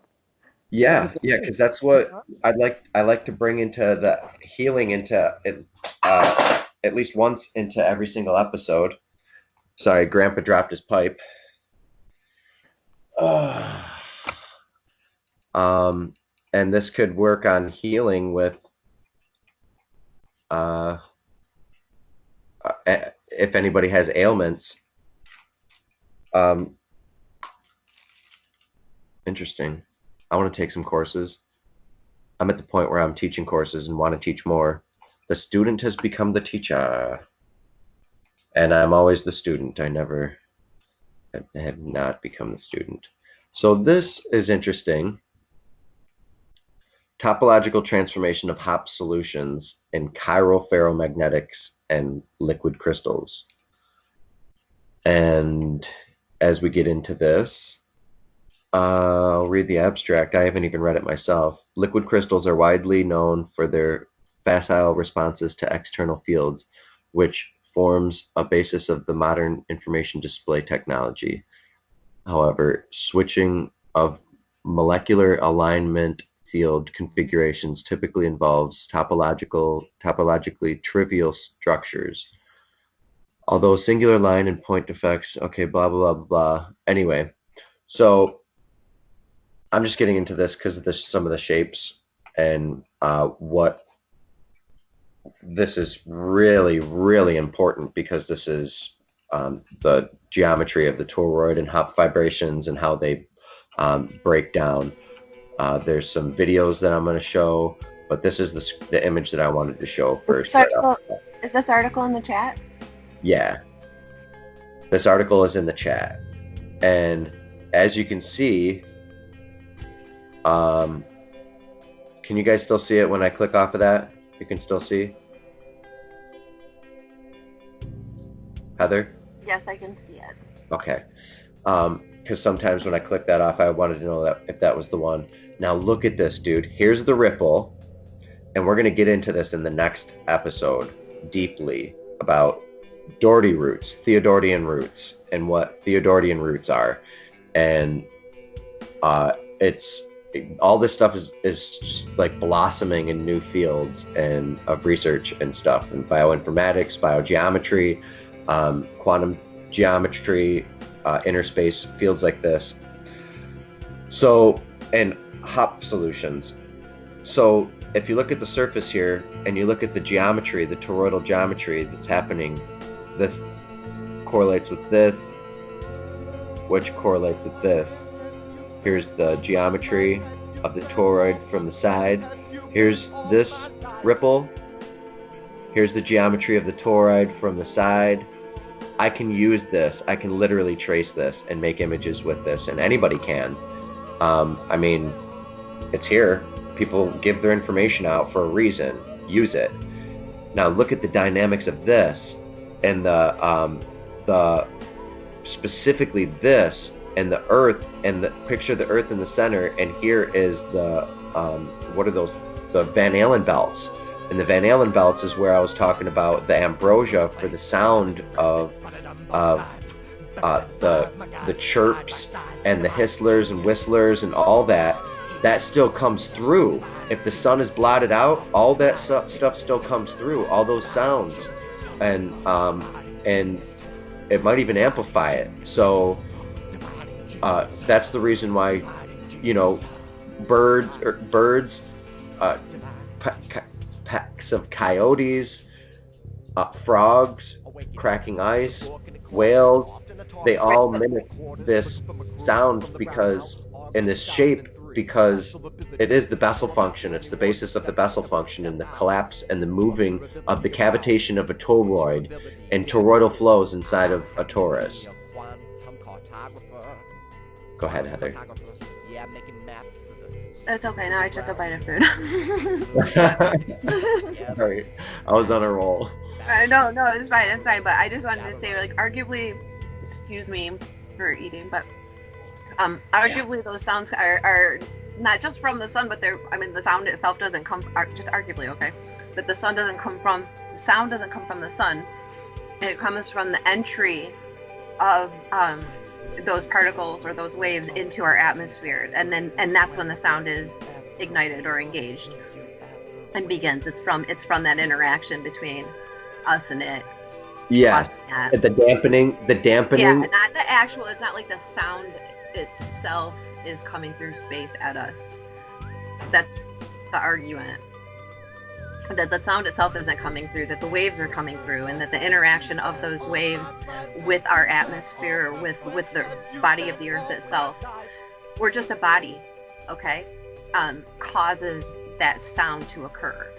Because otherwise, it's just the waves traveling, and so there isn't that. Remember how we were talking about that interaction with shapes, and that transverse wave that is linear as well as lateral. So that isn't.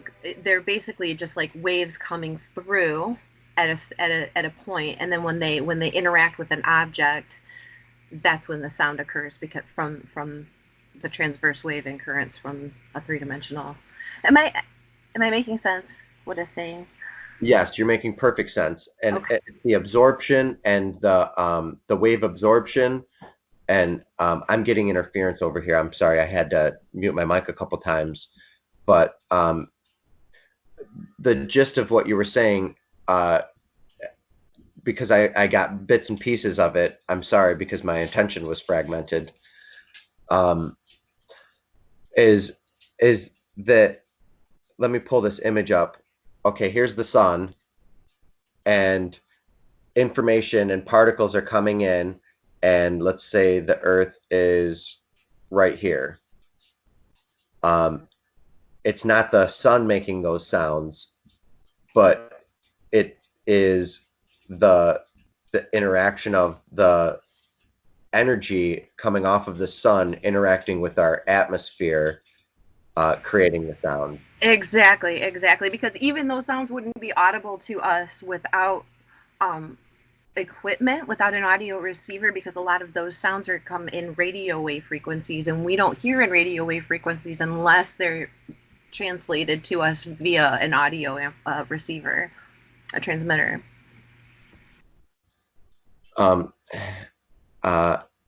on one second. I gotta mute my mic and take care of business.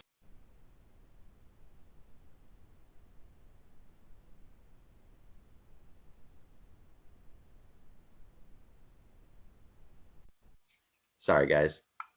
Too much music and information interference in the background. I'm getting my dog out of the way because her collar and my mic is super sensitive.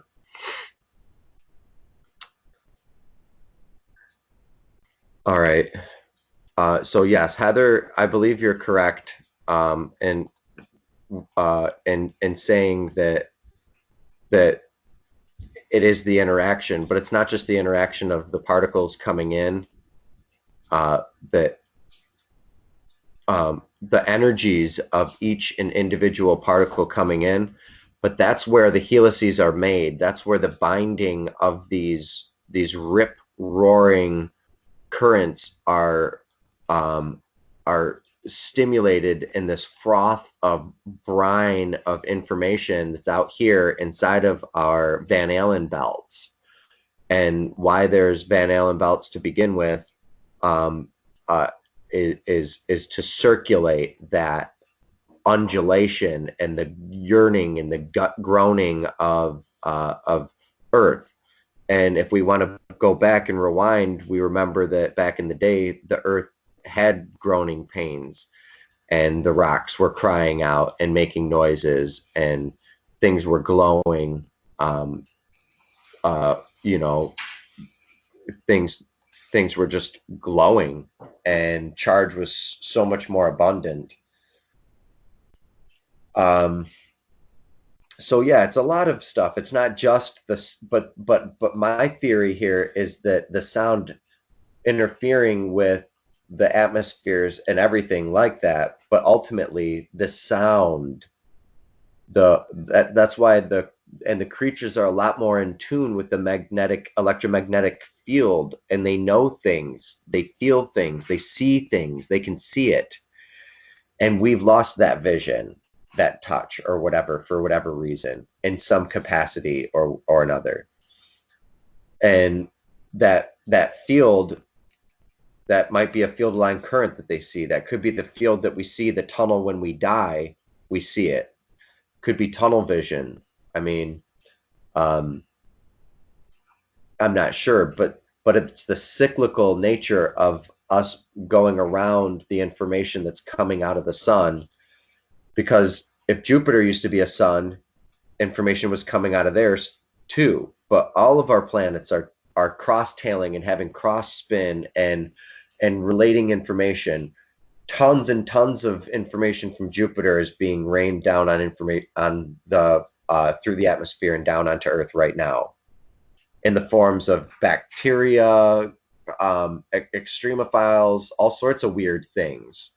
And then it gets burned up on certain layers that are outside here and caught up in certain layers. And, you know, there's dust and there's cosmic extremophiles and things that live out there.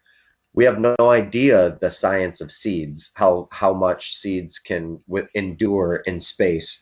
What if seeds grow naturally, some sort of a secretion around them once they get on a cometary body, so that they can stay alive inside of space?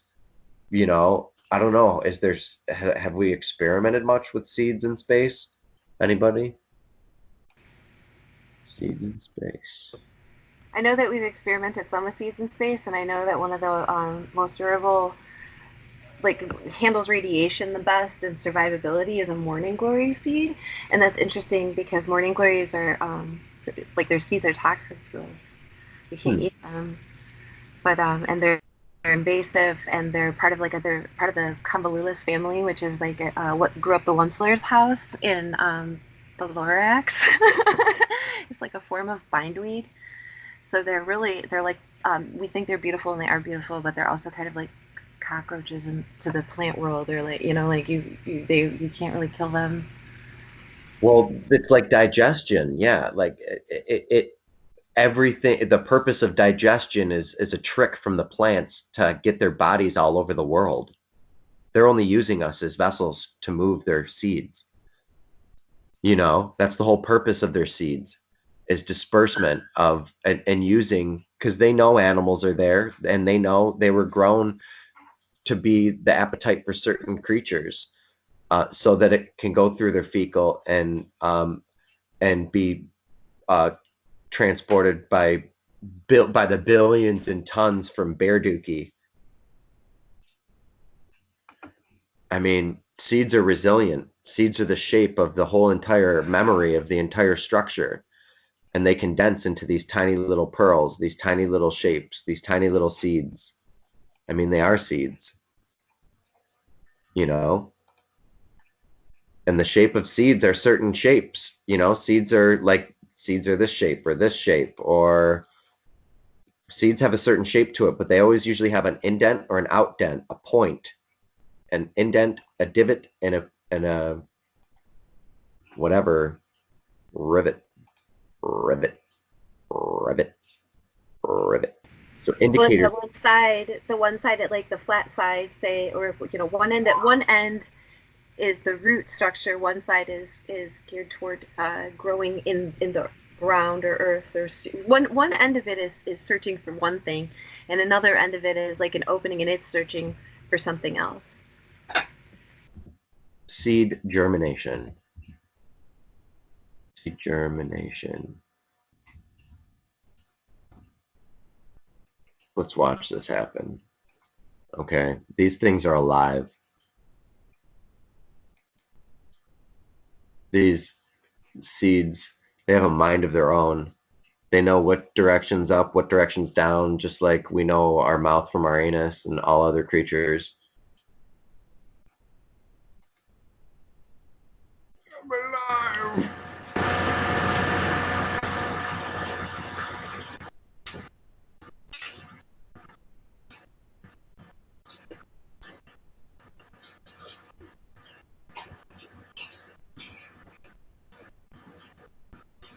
And everything reacts with the sound of everything. I want to talk about transcommunication species that communicate with the water, the air, and the earth, and that's like birds. And like, how does an indicator species like a blue jay? Go ahead. How does an indicator species like a blue jay talk to the whales, you know, to let them know that this is going on? There's huge migratory patterns that are going on always. So all creatures on the planet are aware of the seasons. And whether they're aware or not, their parents or their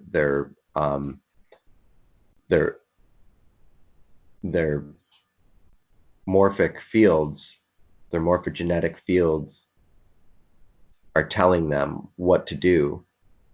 So that's what instinct is. Instinct is like the geometry of instinct. We're going to do an episode of the geometry of instinct. We're going to do an episode of the geometry of digestion. We're going to do an episode on the geometry of exhaust.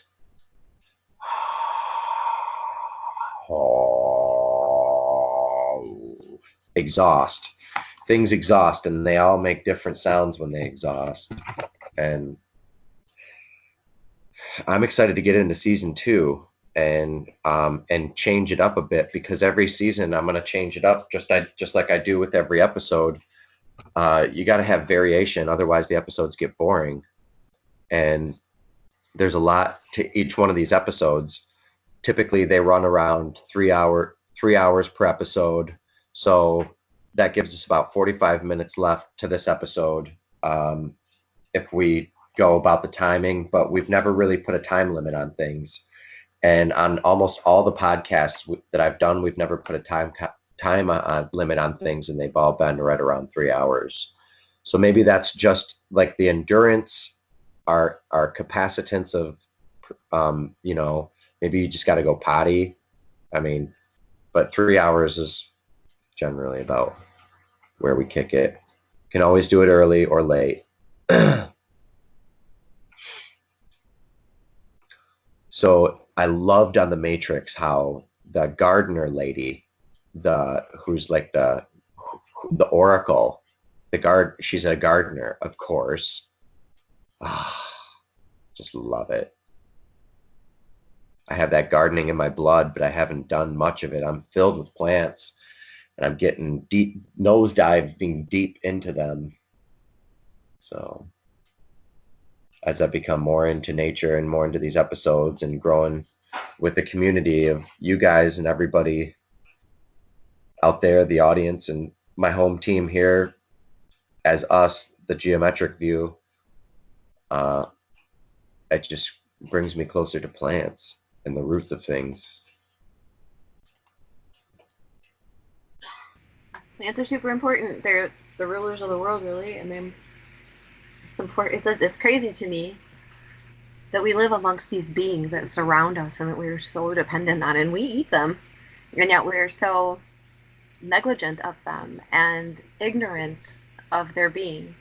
And I just personally, if anybody knows me, I have a lot easier relationships with plants. I have a lot of like really good friends that are plants. I've been a gardener my whole entire life, and I just have a very deep emotional communication with them, and I feel like it's made a huge difference in how the whole world looks, how everything seems, and my general understanding of myself and other beings, and it would really help everybody if you got to know, if you just made a friend with a geranium, or went and hung out a little bit with a dandelion, and like actually like considered them as you might consider your cat at the very least, and see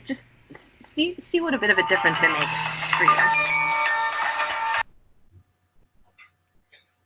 Yeah, I think what's happening is Heather's rubbing off on me, and her relationship with plants is contagious, and it's really getting me into it too, as well. And another lady friend of mine, she was really into plants and would talk to them and stuff, and it's where it's at. I mean, I kiss my plants. I talk to them. I touch them. My new plant, Melchizedek, the one that Heather said, I picked it up with Heather, and I love it so much. It doesn't say what kind of plant it is. It's the one that you said from the rainforest. The goldfish plant or the Z plant? The Z plant. How do you spell that? Just type in Z plant or ZZ plant, and it'll give you that. Oh, cool. So having things around you that inspire your environment. We went into the Victorian. Now we're going into Z plants. Because you want to have that. They're not just there. They're there for a reason. And chemically, ayahuasca, all sorts of things, medicines, natural medicines, homeopathy, things that comes from real plants. It's so good. So apparently this is what I got. And I named it Melchizedek, and I love Melchizedek. Give me kisses. It's right there. And a goldfish plant that's so movable. It just wants to move. They all have their personality of their own, and each one of these plants are a current coming off of the sun that gets trapped inside of our Van Allen belts, gets recirculated and becomes a body of a resonance that goes into the soil all the way through the earth as the currents move through the earth through telluric currents and whatnot. The earth, it just becomes an ambrosia for the ambrosia of the circulatory nodes outside that cascade constantly from the auroras and from the solar radiation. So here's a Z plant. He's connected to the sun just like us with a little umbilical cord. Yes, it is. So that's a sea plant. Now I was just playing things. Heather was saying some cool stuff. I was trying to play some cool animals in the background here. While Heather was saying some interesting stuff. So, Michael, miss you, man. You dipped out on the last episode. I want to hear from you, man. How things going? Maybe Michael's not available. Okay. Still recording, guys? Double check here. Are you talking to me or some other? Yes, sir. Yes, you. Oh. Well, I was really enjoying the talk you're talking about your relationship with plants, and let me continue then. So often you say things and I think, oh, well, he said the thing that I never admitted to anybody.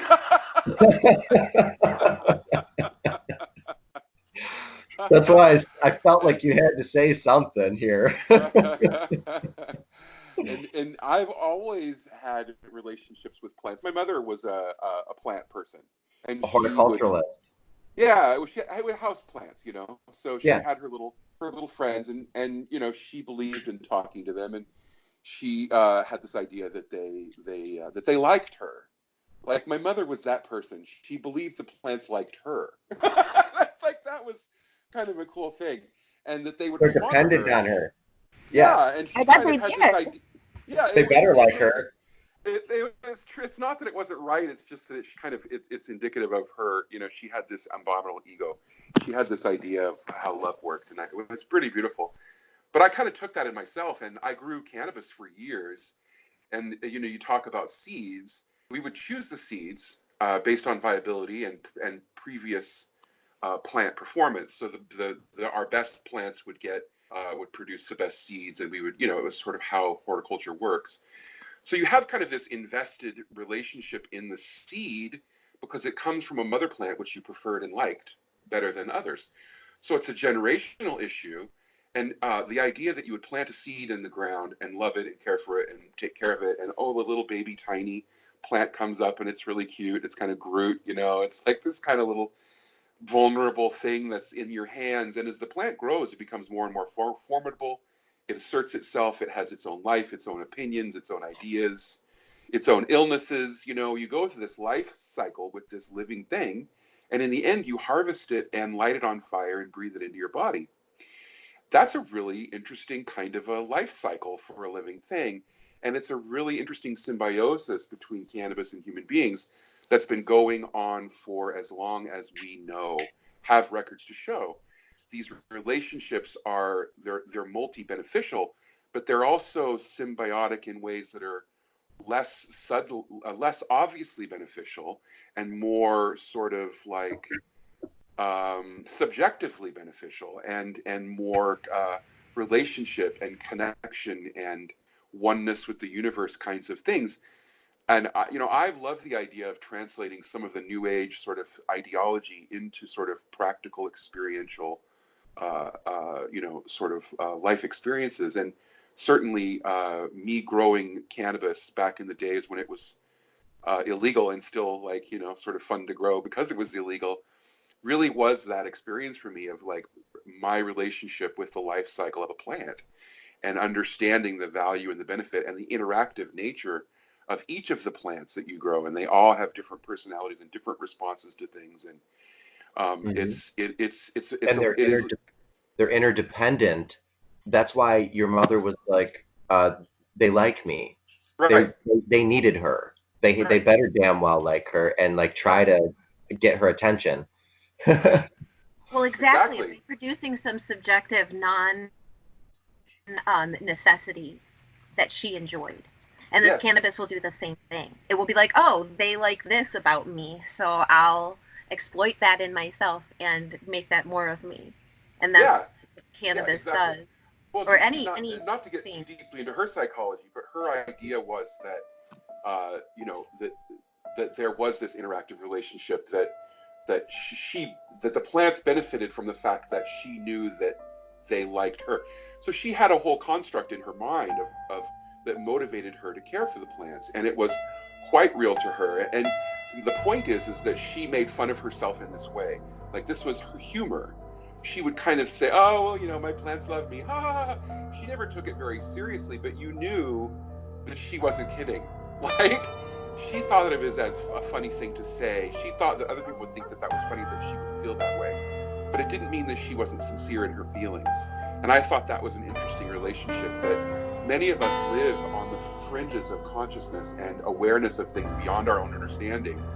And we kind of laugh it off, like, it's, oh, this quirky little thing about me that I think this.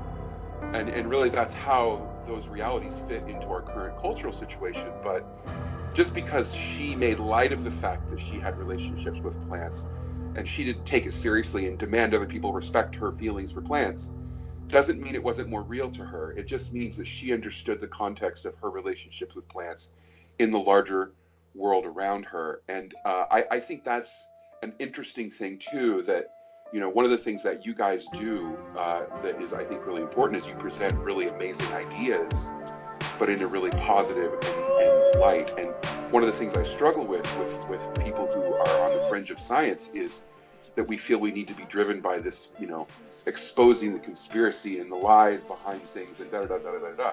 But the fact of the matter is there's a million truths in the simplest thing as a relationship with a houseplant. And you can talk for 3 hours literally about, you know, how profound that can actually be. And you don't have to, you know, and you don't have to talk about, it doesn't have to be anything other than that one little life experience. I mean, my mother never made a big thing about her relationship with plants. She always played it off like it was cute and a funny thing. But she lived it authentically nonetheless. And I think we can all stand to do that. And how do you do that?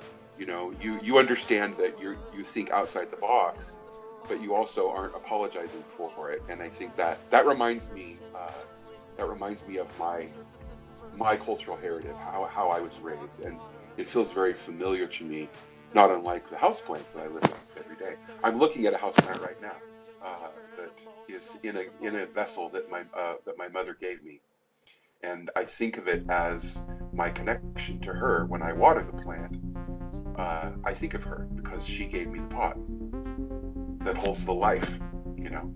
So it's these things can be very pedestrian and very everyday. A houseplant is an everyday thing, but it can also be a profound living creature within your realm. You know, I mean, it's just, both of those things living at the same time is what fascinates me. But there's this amazing profundity all around us, and it's often found within the most mundane things. There's, man, you get me teared up there. Seriously, that was so beautiful. So beautiful. And what you're mostly illustrating, if it could be all one concept, I would think it's the respect of friendship, right? That respect that is gained, earned, and learned via friendships, which my kids are learning on video games right now. But it is so beautiful. Oh, thank you. Yeah. It's the substratum of what we live on and what we depend on. We are codependent on it. So for us to recognize it and to honor her, these plants, Mother Nature, for what she is. I love that you just said that too. The codependency, because I think that a lot of what's going on, and to also tie into what Michael was saying about these simple conversations about simple experiences that bring beauty and a greater understanding, as opposed to negative, you know, conspiracy theory out on it. Like the way that the approach comes in, you know, and the how to say it, having a appreciation and for a greater understanding, and allowing that to blossom within yourself and within others is crucial for growth. I've been looking a lot into like we've been talking, talked about this, like psychology and where we come from with ourselves and why we try to understand ourselves and when that started and how it's evolved into now and what the patterning is there, and to find that place of home that you spoke of within yourself, and how to come out of each character that is within us into a better understanding of the comfort here. And then there are all those patterns, and so involving all of the things that are around us and allowing ourselves to be the plants or be the animals or just be part of the environment in a way that we don't allow ourselves anymore brings us closer to home. And so that little connection, that growing thing in a gift from your mother is just the most beautiful expression, because it's alive within you, and it's alive within that pot she made you, and that connection of building a bridge to her and to your, you know what I mean? It's such a simple and yet deeply profound thing, and it's beautiful to take a moment and look at it and appreciate it and respect it. I think that's what a bottom line comes down to too, is the lack of respect we are all having for one another, because people have been fighting for their rights or fighting for this or fighting for that or thinking this, that, or the other, instead of like taking a moment to find our appreciation for it and what our responsibility is to it, to maintain that. What I heard this quote, and it was like, joy doesn't come before gratitude. Gratitude brings joy. You know, you're never going to get to the happiness, to that happy place to be grateful for. Grateful is going to take you to that happy place, no matter what place you are. It's like the plants are gratitude, the substratum of gratitude, and we are the joy that gets to be the offspring of the plants and fauna. They put up with an awful lot of shit from us. They put up with a lot of crap. They still love us, feed us, and give us air, and they still thrive, and they will, whether we're here or not. Yeah, there's nothing. I mean, I don't want to hex myself, but I don't think there's anything we can do, knock on wood, to totally destroy Earth ourselves. But maybe there is. I mean, you know, we're not going to destroy it because nature is completely resilient, and the memories are in the echoic fibers of the outer resonances, because the Schumann cavity and the Schumann resonance, that everything resonates, everything that's alive resonates in this Schumann cavity or Schumann resonance, sorry. And they're all parts of the same organism that has subnests that come off of it. And that's what I'm exposing episode by episode as these chiral spiral gates, one after another, and the subsequent inner nesting that produces the necessity for there to even be a food chain. It's only the life moves like a river, in that the river moves in a path of least resistance, and all creatures are doing the same thing with their body, their geometry of their bodily structure, their organs, and everything else. There's a subscalar law, and these subscaled laws are resonant and harmonic with each other, and as they cascade off of the sun, they produce real bodies. And whether their bodies are here on Earth or in heaven, their body and their formation are there as the structure. All of humankind is a morphogenetic field connected as a web, and every thought taints and adds to the color of the pool, and every action taints or adds to the color of the pool and colors it different colors. And we're only expressing what is humanly possible here because we're all human. So we can express what's divinely possible through connecting through divine thoughts and understanding that the web isn't some sort of it's my religion, it's your religion. The net is here, and it's very clearly been here before, and it's a geometry, a very simple geometry you can do with a compass and a ruler, and that's what's up. So this is the third gate, and this is as dependent as this helice and these sub-helices are on this outer one. Like the outer one can be understood as the plants. These are the plants. All of the red are all of the plants in the DNA of all the different plants, but most likely it's that each one has its own male and female part, and that's why there's the sexed mated pairs of things. But it could be this way that the red could be the plants, and the inner one doesn't exist without the outer one, or shall I say it the other way? The outer one doesn't exist without the inner one. They are codependent on each other on all scales, interdependently, and this is all of them. And the chirality, this is the chirality of two. You can see it moving this way and this way. This is the chirality of two also, but in a different knot. And things make these helical knots. And anyway, I liked where we were with the plants.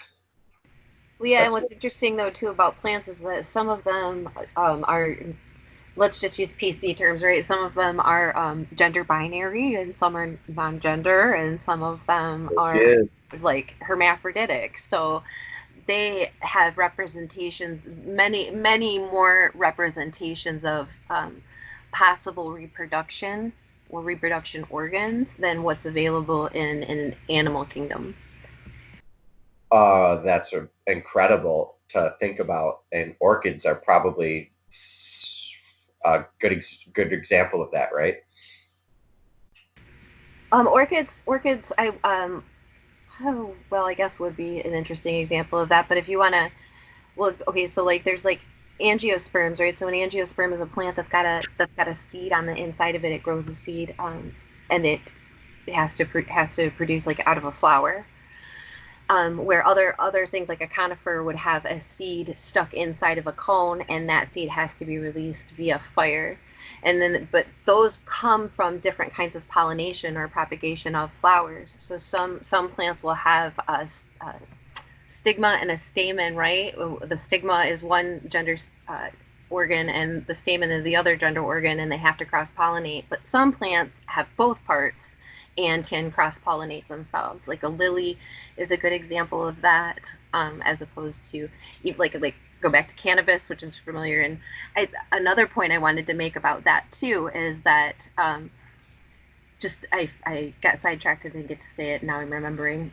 Is that the cultivation of cannabis in this generation is teaching people not only the appreciation for plants and their cycles, but also for entire environmental cycles and structures, and the ability to replicate those in an enclosed system without even realizing that that's really what they're learning to do. They're learning hydroponics. They're not just learning So hydroponics. They're learning. You're right. It's bigger than that. Airflow. They're learning about light and color. They're learning about system oils. theory. Yeah, they are learning about the entire natural system around them, with one motivating factor, which it's amazing to me the amount of enlightenment that's just being dumped on people right now in the most amazing way, and they don't really even know how profound it is quite yet.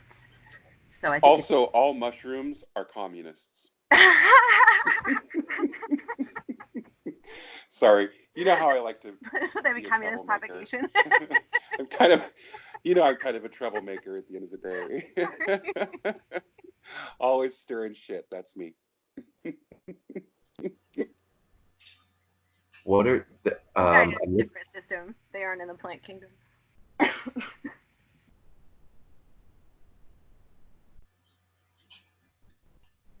I'm looking for an electric animal. There's an electric. Did you guys hear about it? There's an electric bacteria, and it's all over. Electric bacteria.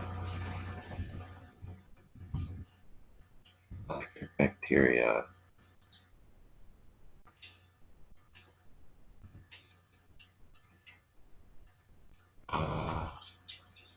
Create currents out of thin air? What? What's that? I love finding new stuff. Yeah, that's the one you're looking for, I think. No, the one I'm talking about is there's these electric. Okay, creating electricity from thin air may sound like science. So scroll down. That's the one you're looking for. A new technology based on nanowire sprouting bacteria does just that. Nanowire sprouting.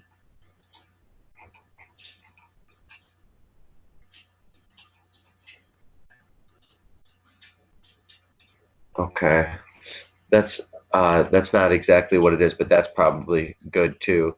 I'm looking for this electric bacteria. Meet the electric life forms that live on pure energy. No, it was new, I think. Yeah, that's 6. That other one just came out. Yeah. I remember just reading it a couple weeks ago. I watched a video of this creature. They live on the ground, electric bacteria. On ocean or on ocean floor.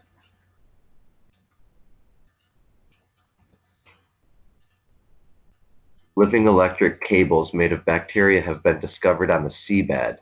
The cable bacteria from the family Decifibulaceae, generate bacteria by consuming oxygen from seawater. This is used to power a process that releases energy from sulfur in mud on the seabed.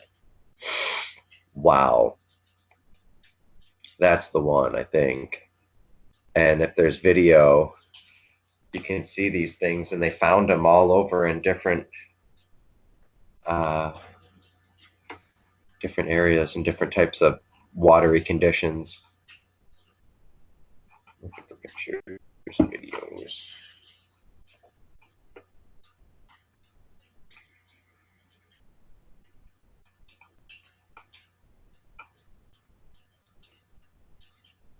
Tens of thousands of kilometers of cable bacteria can live under a single square meter of the ocean floor, says the researchers whose find is reported in the journal Nature.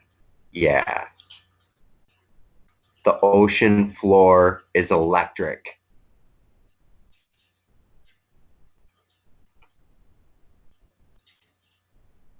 Tens of thousands of kilometers, one single square meter. Dang. That's nuts. They'd appear to consist of single cells and provide energy by linking the oxygen reservoir at the surface of the mud with hydrated sulfide deep below. Dude, I've been getting these really crazy intuitions about this kind of direction of things, and I keep finding more stuff about it. Did you read that article about how they're using sound to heal coral reefs? Yeah, that's what I talk about on almost every episode, and I'm talking about playing healthy minds, healthy noetic fields of healing minds to other people's mind fields at night or during the day, or just listening to it, or playing healthy gut microbiomes to upset guts. Dude, the science is unlimited. Playing healthy ecologies to a desert. Yeah. Will it bring in all those creatures? I just remembered you're the person I got that article from. I'm like, did you read that article? Yeah, you're the one that introduced me to it. Yeah, It's dude, amazing. this is The the kind of possibilities are information endless. where sonobiology and us as a team of the geometric view, we can do our own experiments and do these short-term and longitudinal experiments by playing certain frequencies to certain plants. They've been doing it for a while, but I'm talking about ecosystems and biomes and creating certain areas out of certain areas with sound. Yeah. Big recordings. So guess what? We were watching videos of a tropical rainforest. Okay.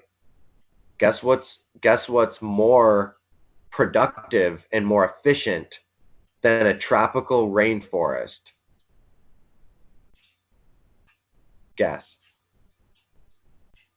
At producing what? Oxygen or Biomass. efficient at, okay, biomass. Biomass and speciation, things like that. Okay, I'll give you guys the answer. It is a temperate rainforest. How do you beat a rainforest? With another kind of rainforest. All right. Now, temperate rainforests exist, and although they don't seem as abundant of creatures, it's thriving, and it does this, and it creates a lot more moisture by all the moss that it holds. So the redwood forest and the sequoia and sort of they're sort of like that area, but more up over here. Here's Alaska, here's California, here's Canada. There's an archipelago of islands, and they have a spirit bear up there, and I'm really drawn to this. Like, I need to go experience this for myself and spend some time out there. So as far as biomass, I can't believe it's more efficient than the Amazon. Well, I guess it would have to be, wouldn't it? Because it would also have to deal with a little bit more of a seasonal change, since it isn't equatorial. Which is... There's more of them. There's not just one here. Let's see if there's more. This is just the United States. Let's see. Oh boy. Wow. What's that? This is temperate broadleaf mix, so it's definitely wrong like yeah, that's not. This is it.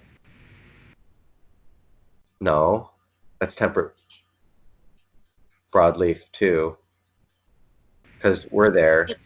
But the difference is, like, what you're looking for is temperate rainforest. Yeah, temperate rainforest individually. That's what I have typed in. Huh. But I think it's just got off on a little different spot. So anyway, there's more temperate rainforests in the world, but we have one right here. Oh, 10 temperate and boreal rainforest regions of the world. Let's click on this. That looks cool. So these places are really interesting to me right now. Yeah, they're what latitude is that? And what latitude is this? Because there's a little bit right here, there's a little bit right there, and there's a little bit right here on the South Pacific Ocean. Wow, right on the, okay. That's interesting. It's like a spot that magnifies life in the sphere of Earth. Like, rain must just come down there in certain places, like tsunamis. Because of the way the jet streams flow, it allows for warm, moist air to go through those areas, so they don't freeze in the way that other places do. So they are able to continue to grow. They don't go to sleep the way other things do. So if you look at the way that they're right on the coasts of things, and then when you go in further, when that air travels in further and hits the landmass, it begins to cool off and create colder air, different cycles, and it pulls it down. So all of those spaces, because that's something, I've done a lot of research about England and Ireland, in up through that area of Europe, and it's very similar in climate in temperature, I guess, as this Pacific Northwest. I've never been to China or a few other places or The Patagonia. Sherwood Forest. Sherwood Forest. Mm-hmm. Yeah, definitely would fit in that, I would think. Yeah, just watch out for that sheriff. He's not... Listen, it rains around here all the time. You could talk about how fertile we are, but you have to be a little bit innately depressed to live in the Pacific Northwest, because it is gray and rainy a lot. Well, yeah, and that's a estuary feature of up yeah, in here. that's a feature of that type of place. This is like where I want to go visit, Hartley Bay. Hartley Bay. You got Prince Rupert up here. Where is Hartley Bay? Kind of want to get on Google Maps. Actually, I think I'm going to do that. Why do you want to go to Hartley Bay? What is about Hartley Bay that's exceptional? Because that's the like the heartland of one of the forests that I'm talking about. I guess just to see the culture. I know there's a city there, and they're very open to tourists and outsiders. They have their own little religion. Who knows? Maybe I'll just be part of that religion and stay there. I have no idea. Look, the place is gorgeous. Okay, I'm looking it up on. I'm definitely down for starting a commune. Just to I'll throw some money down on it, guys, and we'll all have our own little spot in it. Wouldn't that be awesome? Like the Electric Universe Academy kind of a place. This is it, dude. It's in British Columbia, Canada.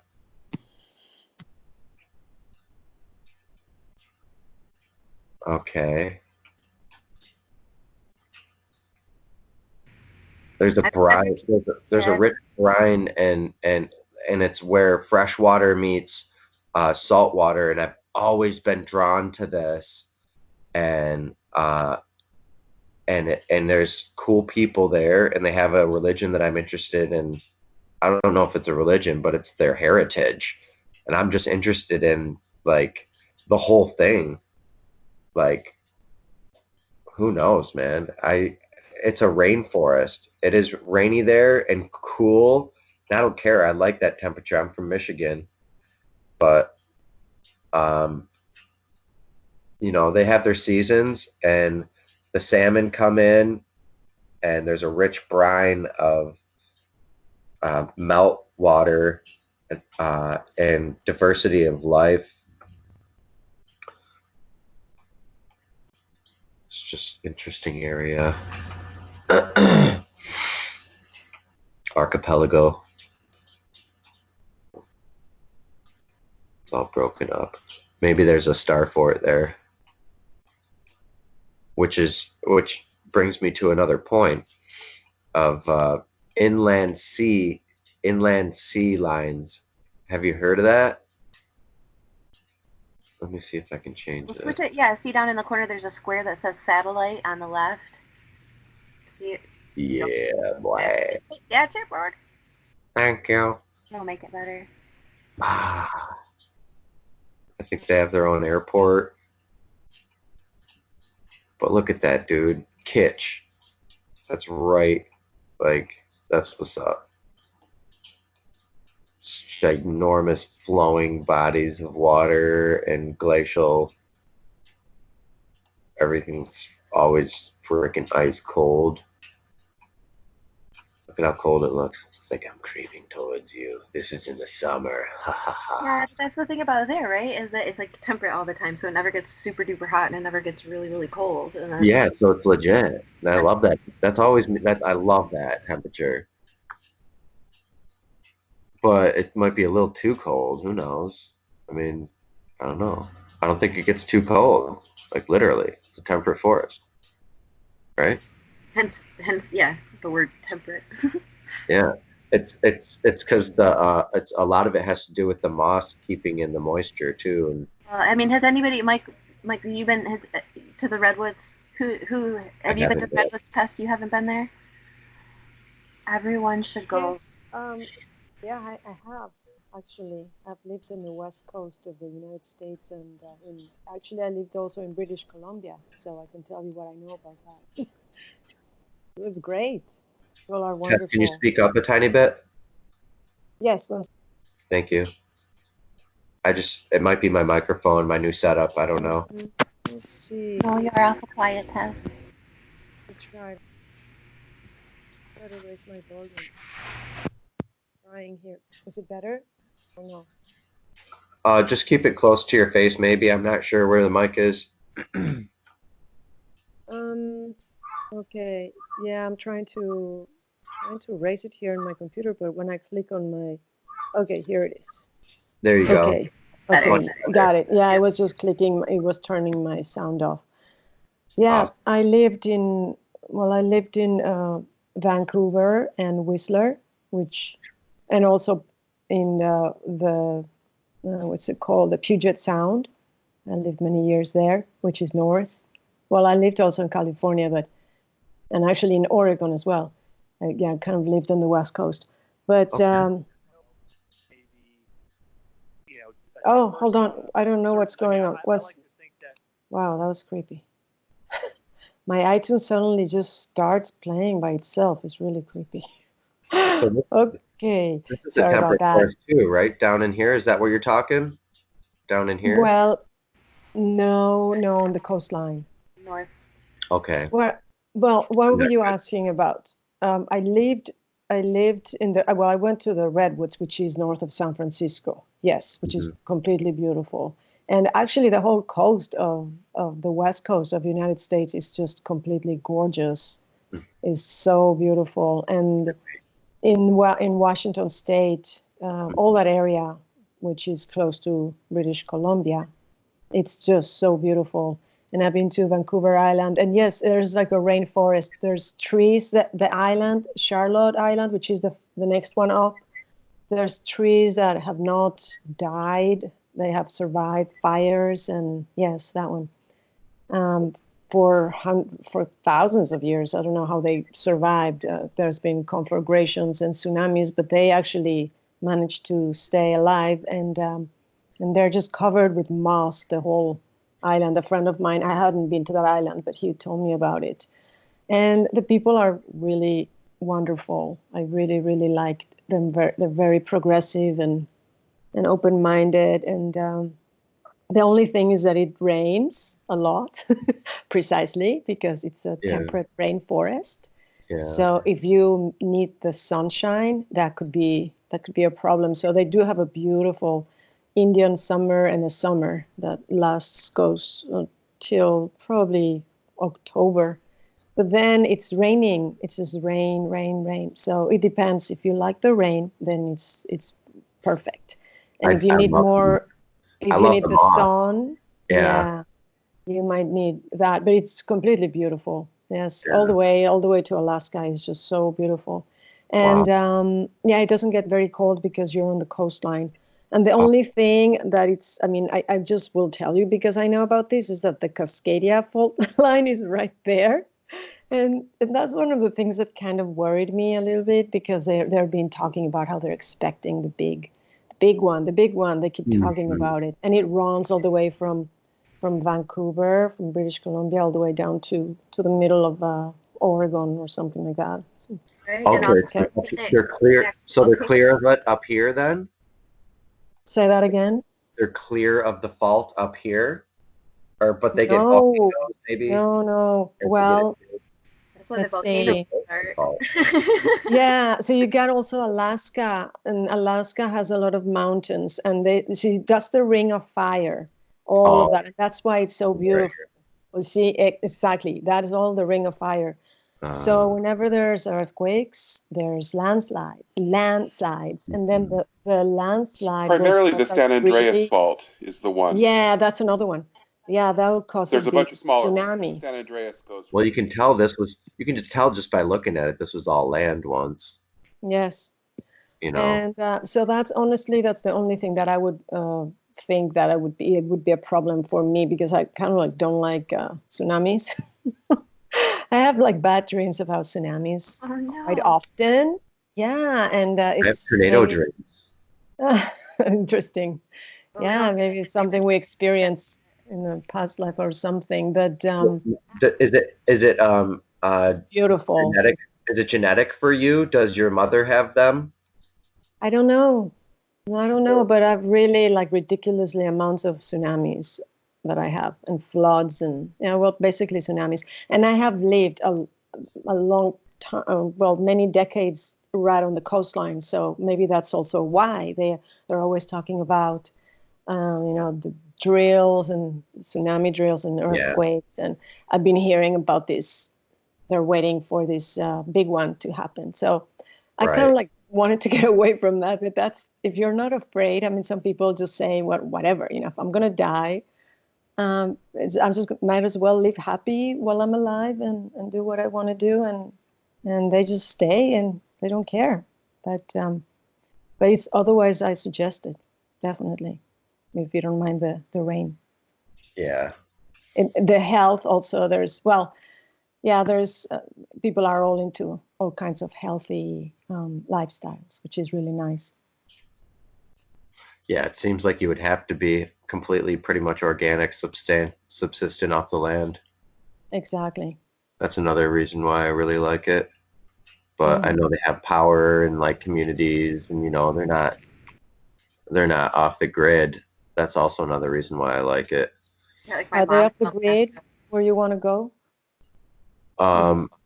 Hartley. I was just thinking Hartley Bay. I don't know, but anywhere over here would be nice. It doesn't really matter. I mean, this year we're going to Oregon, which I've never even looked at it. Portland, Oregon. That's going to be amazing. Oh my gosh. Yeah, well, all that West Coast is just gorgeous. Yes, if you find somewhere, I mean, I'm sure Michael knows. He's from there. But I've always really loved it, and I'm thinking hopefully I'm going to go back there soon because I don't like where I live, like as I've mentioned. And I mean, it rains a lot here too, but it's not only that; it's the people basically. But yes, the West Coast definitely is like probably the best places where I have lived. Yeah, I can't wait. I have lived in a lot of places. I have moved around a lot. So that's awesome. And fortunate to experience all that. Yes, well, it's hard too because it's hard to make money when you're moving around so much. Well, it depends. Now people can work online and that's different. You can be a digital nomad and move around, but it can be pretty tough. But yes, definitely that's what I did it because I learned a lot of things that I couldn't learn just staying in one place about people and the world and just life. So yeah. So as a closure, because we're hitting the 4 o'clock 3 hour, I think it stops at 3 hours of recording and then starts recording another episode, or another another thing. But any closing remarks? A little bit about 3. That's a good touching way to go out with season 1. Michael, I appreciate your sentiment and your story, and Heather speaking about the plants and bringing the plants into it.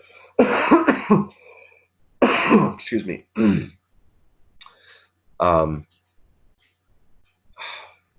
And Tess' life stories, and just, I mean, all of us. This has been a wonderful season, and it's great getting to know everybody more and getting to know these shapes.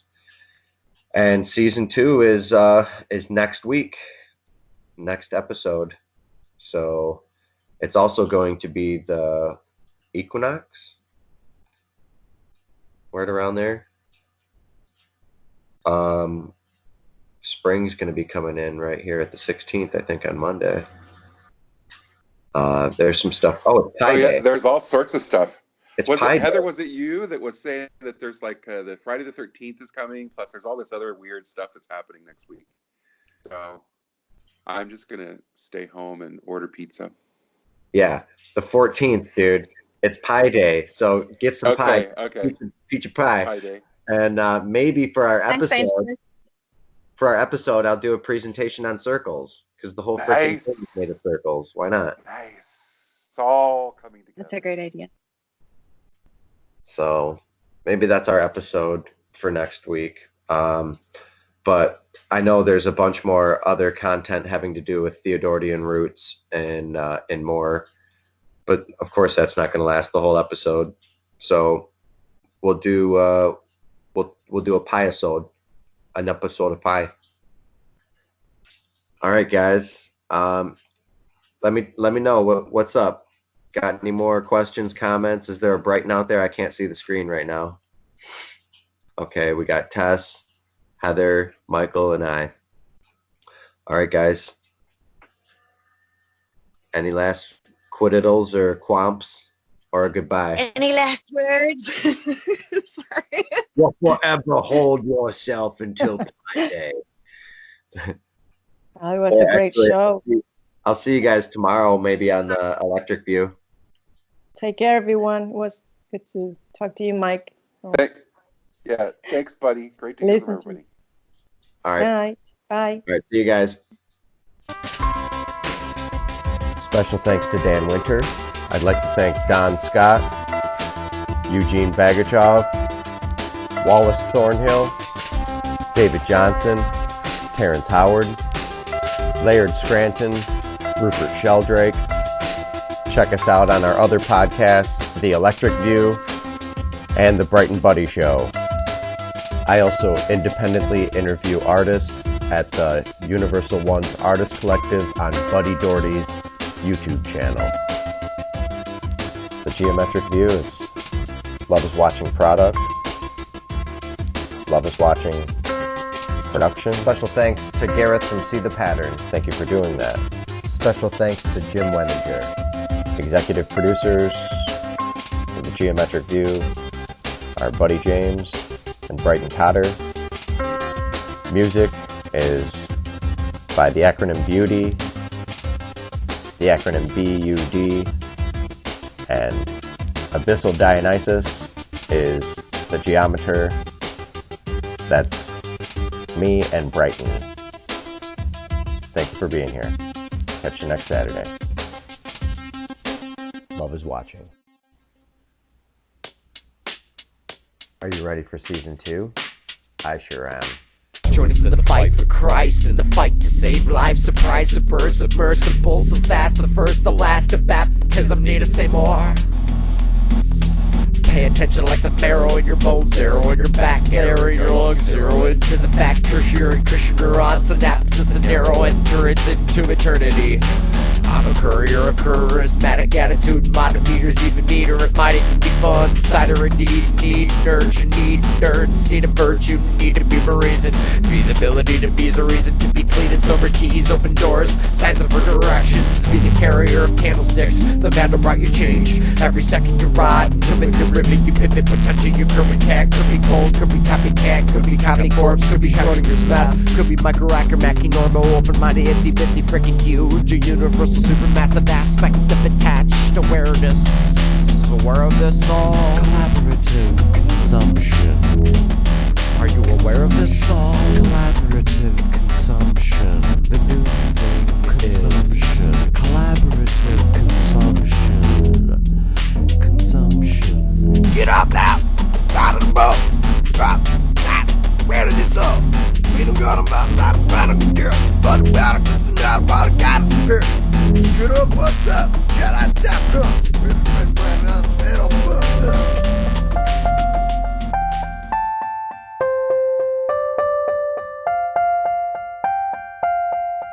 Expect reflection. reflection when you're looking in the glass. The sea is enveloped, leaving living images no longer to be refracted. The fractal shiver cold ice iterations. No more sound when we become the pillars in the kingdom of heaven. Sitting at the feast, we defeated the beast. Asking you shall receive. Knocking the door will be opened. Figure eights melting all, counting down the days. Living in an icicle age. Ice iterations, hike in your boots, wash your robes. Caution but foster the cause. Moss never grows on a rolling rock. Freezing, appeasing, we're falling off the kingdom of heaven. Fruit to be squeezed and salt to be tossed. Boss of none, a servant to be exact. Those that overcome know their names are written in the Lamb's book of life. No dualities battling back and forth. The vacuum is clean from scene to scene. To beam me up, but Jesus, I'm ready. Existing amongst the structure while it implodes and explodes. New Jerusalem unfolds. The deeper it goes, you see the whole of everything is heaven's within. Well within the bride, of course, abiding by the course of God against the force of Lucifer. Who's the first and the last? Room spinning and glistening golden glass. Like before, your feet will follow, seeds will toss in the wind. We're ripe at the core, night will be never given rain over day. Glowing in the dark, knowing when it's our time to shine. Circumnavigate the omni-optical body of love. Made of oscillatory nodes, a resonance of obvious knowing. Bowing balance to and fro. The present moment shadowed by you happening. The light cones of life combing over bubbling moments of motion, moving in rivers of rims only due to two torses multiplying self-similar rhythmically, gyroscopic in the zero in the house of you burning. Balls of the temple bounce off walls, often relentless sent from heaven above. Wrap around walls, pattern of premise scatters ephemeral, my memory resembling a wormhole. Soul quickening, a mimicking epiphany. Symmetry I see in every increment. Propinquity propitious, preponderant. My glass is more than half full, I see forever. Derivatives of every written code. Metronome, never known, never leaving home. Burst into panic, earth burning. It's not us being manic, it's true. But for us we're frozen time. So inclined to be dining for dinner day after day. Pray if it may, shape a rock before your eyes. Give it a new name, so you can see it in plain sight. Hype, but be ripe if you gripe. Might be the sight, be the center, be the enter. It's the you, it's the lose layers, shed them, get them off. Not quick enough, I'm making nothing, but I'm loving being something. The patterns of immaculate, the facts will back it up. Self-similar, rhythmic, spin in sync, indicative of victory over the earth. Birth pains, hurt wages is what I feel. Surreal cat, mirror that which you cannot perceive. Peel back and see beneath the shroud and die for the cause, cause eyes have always been upon us. I can often appeal for sacrosanct. Eyes fixed on the cross, ice frost over body. Loss of life is what it costs. Never set down your crown, be forever, seek eternal.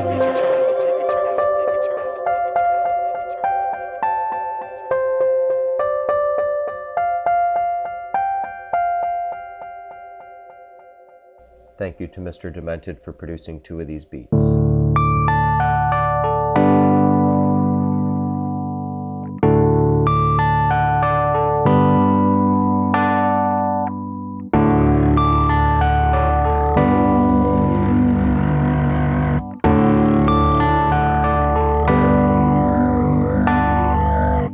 Went to sleep with the crown, all hairs and head stood up on end. That night etched in stone destiny. A vision, a symphony of heaven, a forest of vortices. In the house hereafter caught up, illuminated, standing in the midst of what was will be. The only color seen, electric blue and lightning white. Wheels within wheels, winding warps of whirlwind like a wormhole, omnidirectional tunnels. This is for the purpose of the life of light in us. As we expand, enchanting sacrosanct. Space will warp, wave it, weave it, leave it, impact. Whirling wheels, 7 seals measured in Jerusalem. This is for those who see the meaningful, the way, the truth of life. Those who have eyes to see the invisible, the liberal, the living soul, the zero here and now ephemeral. You're the architect of light, a true disciple.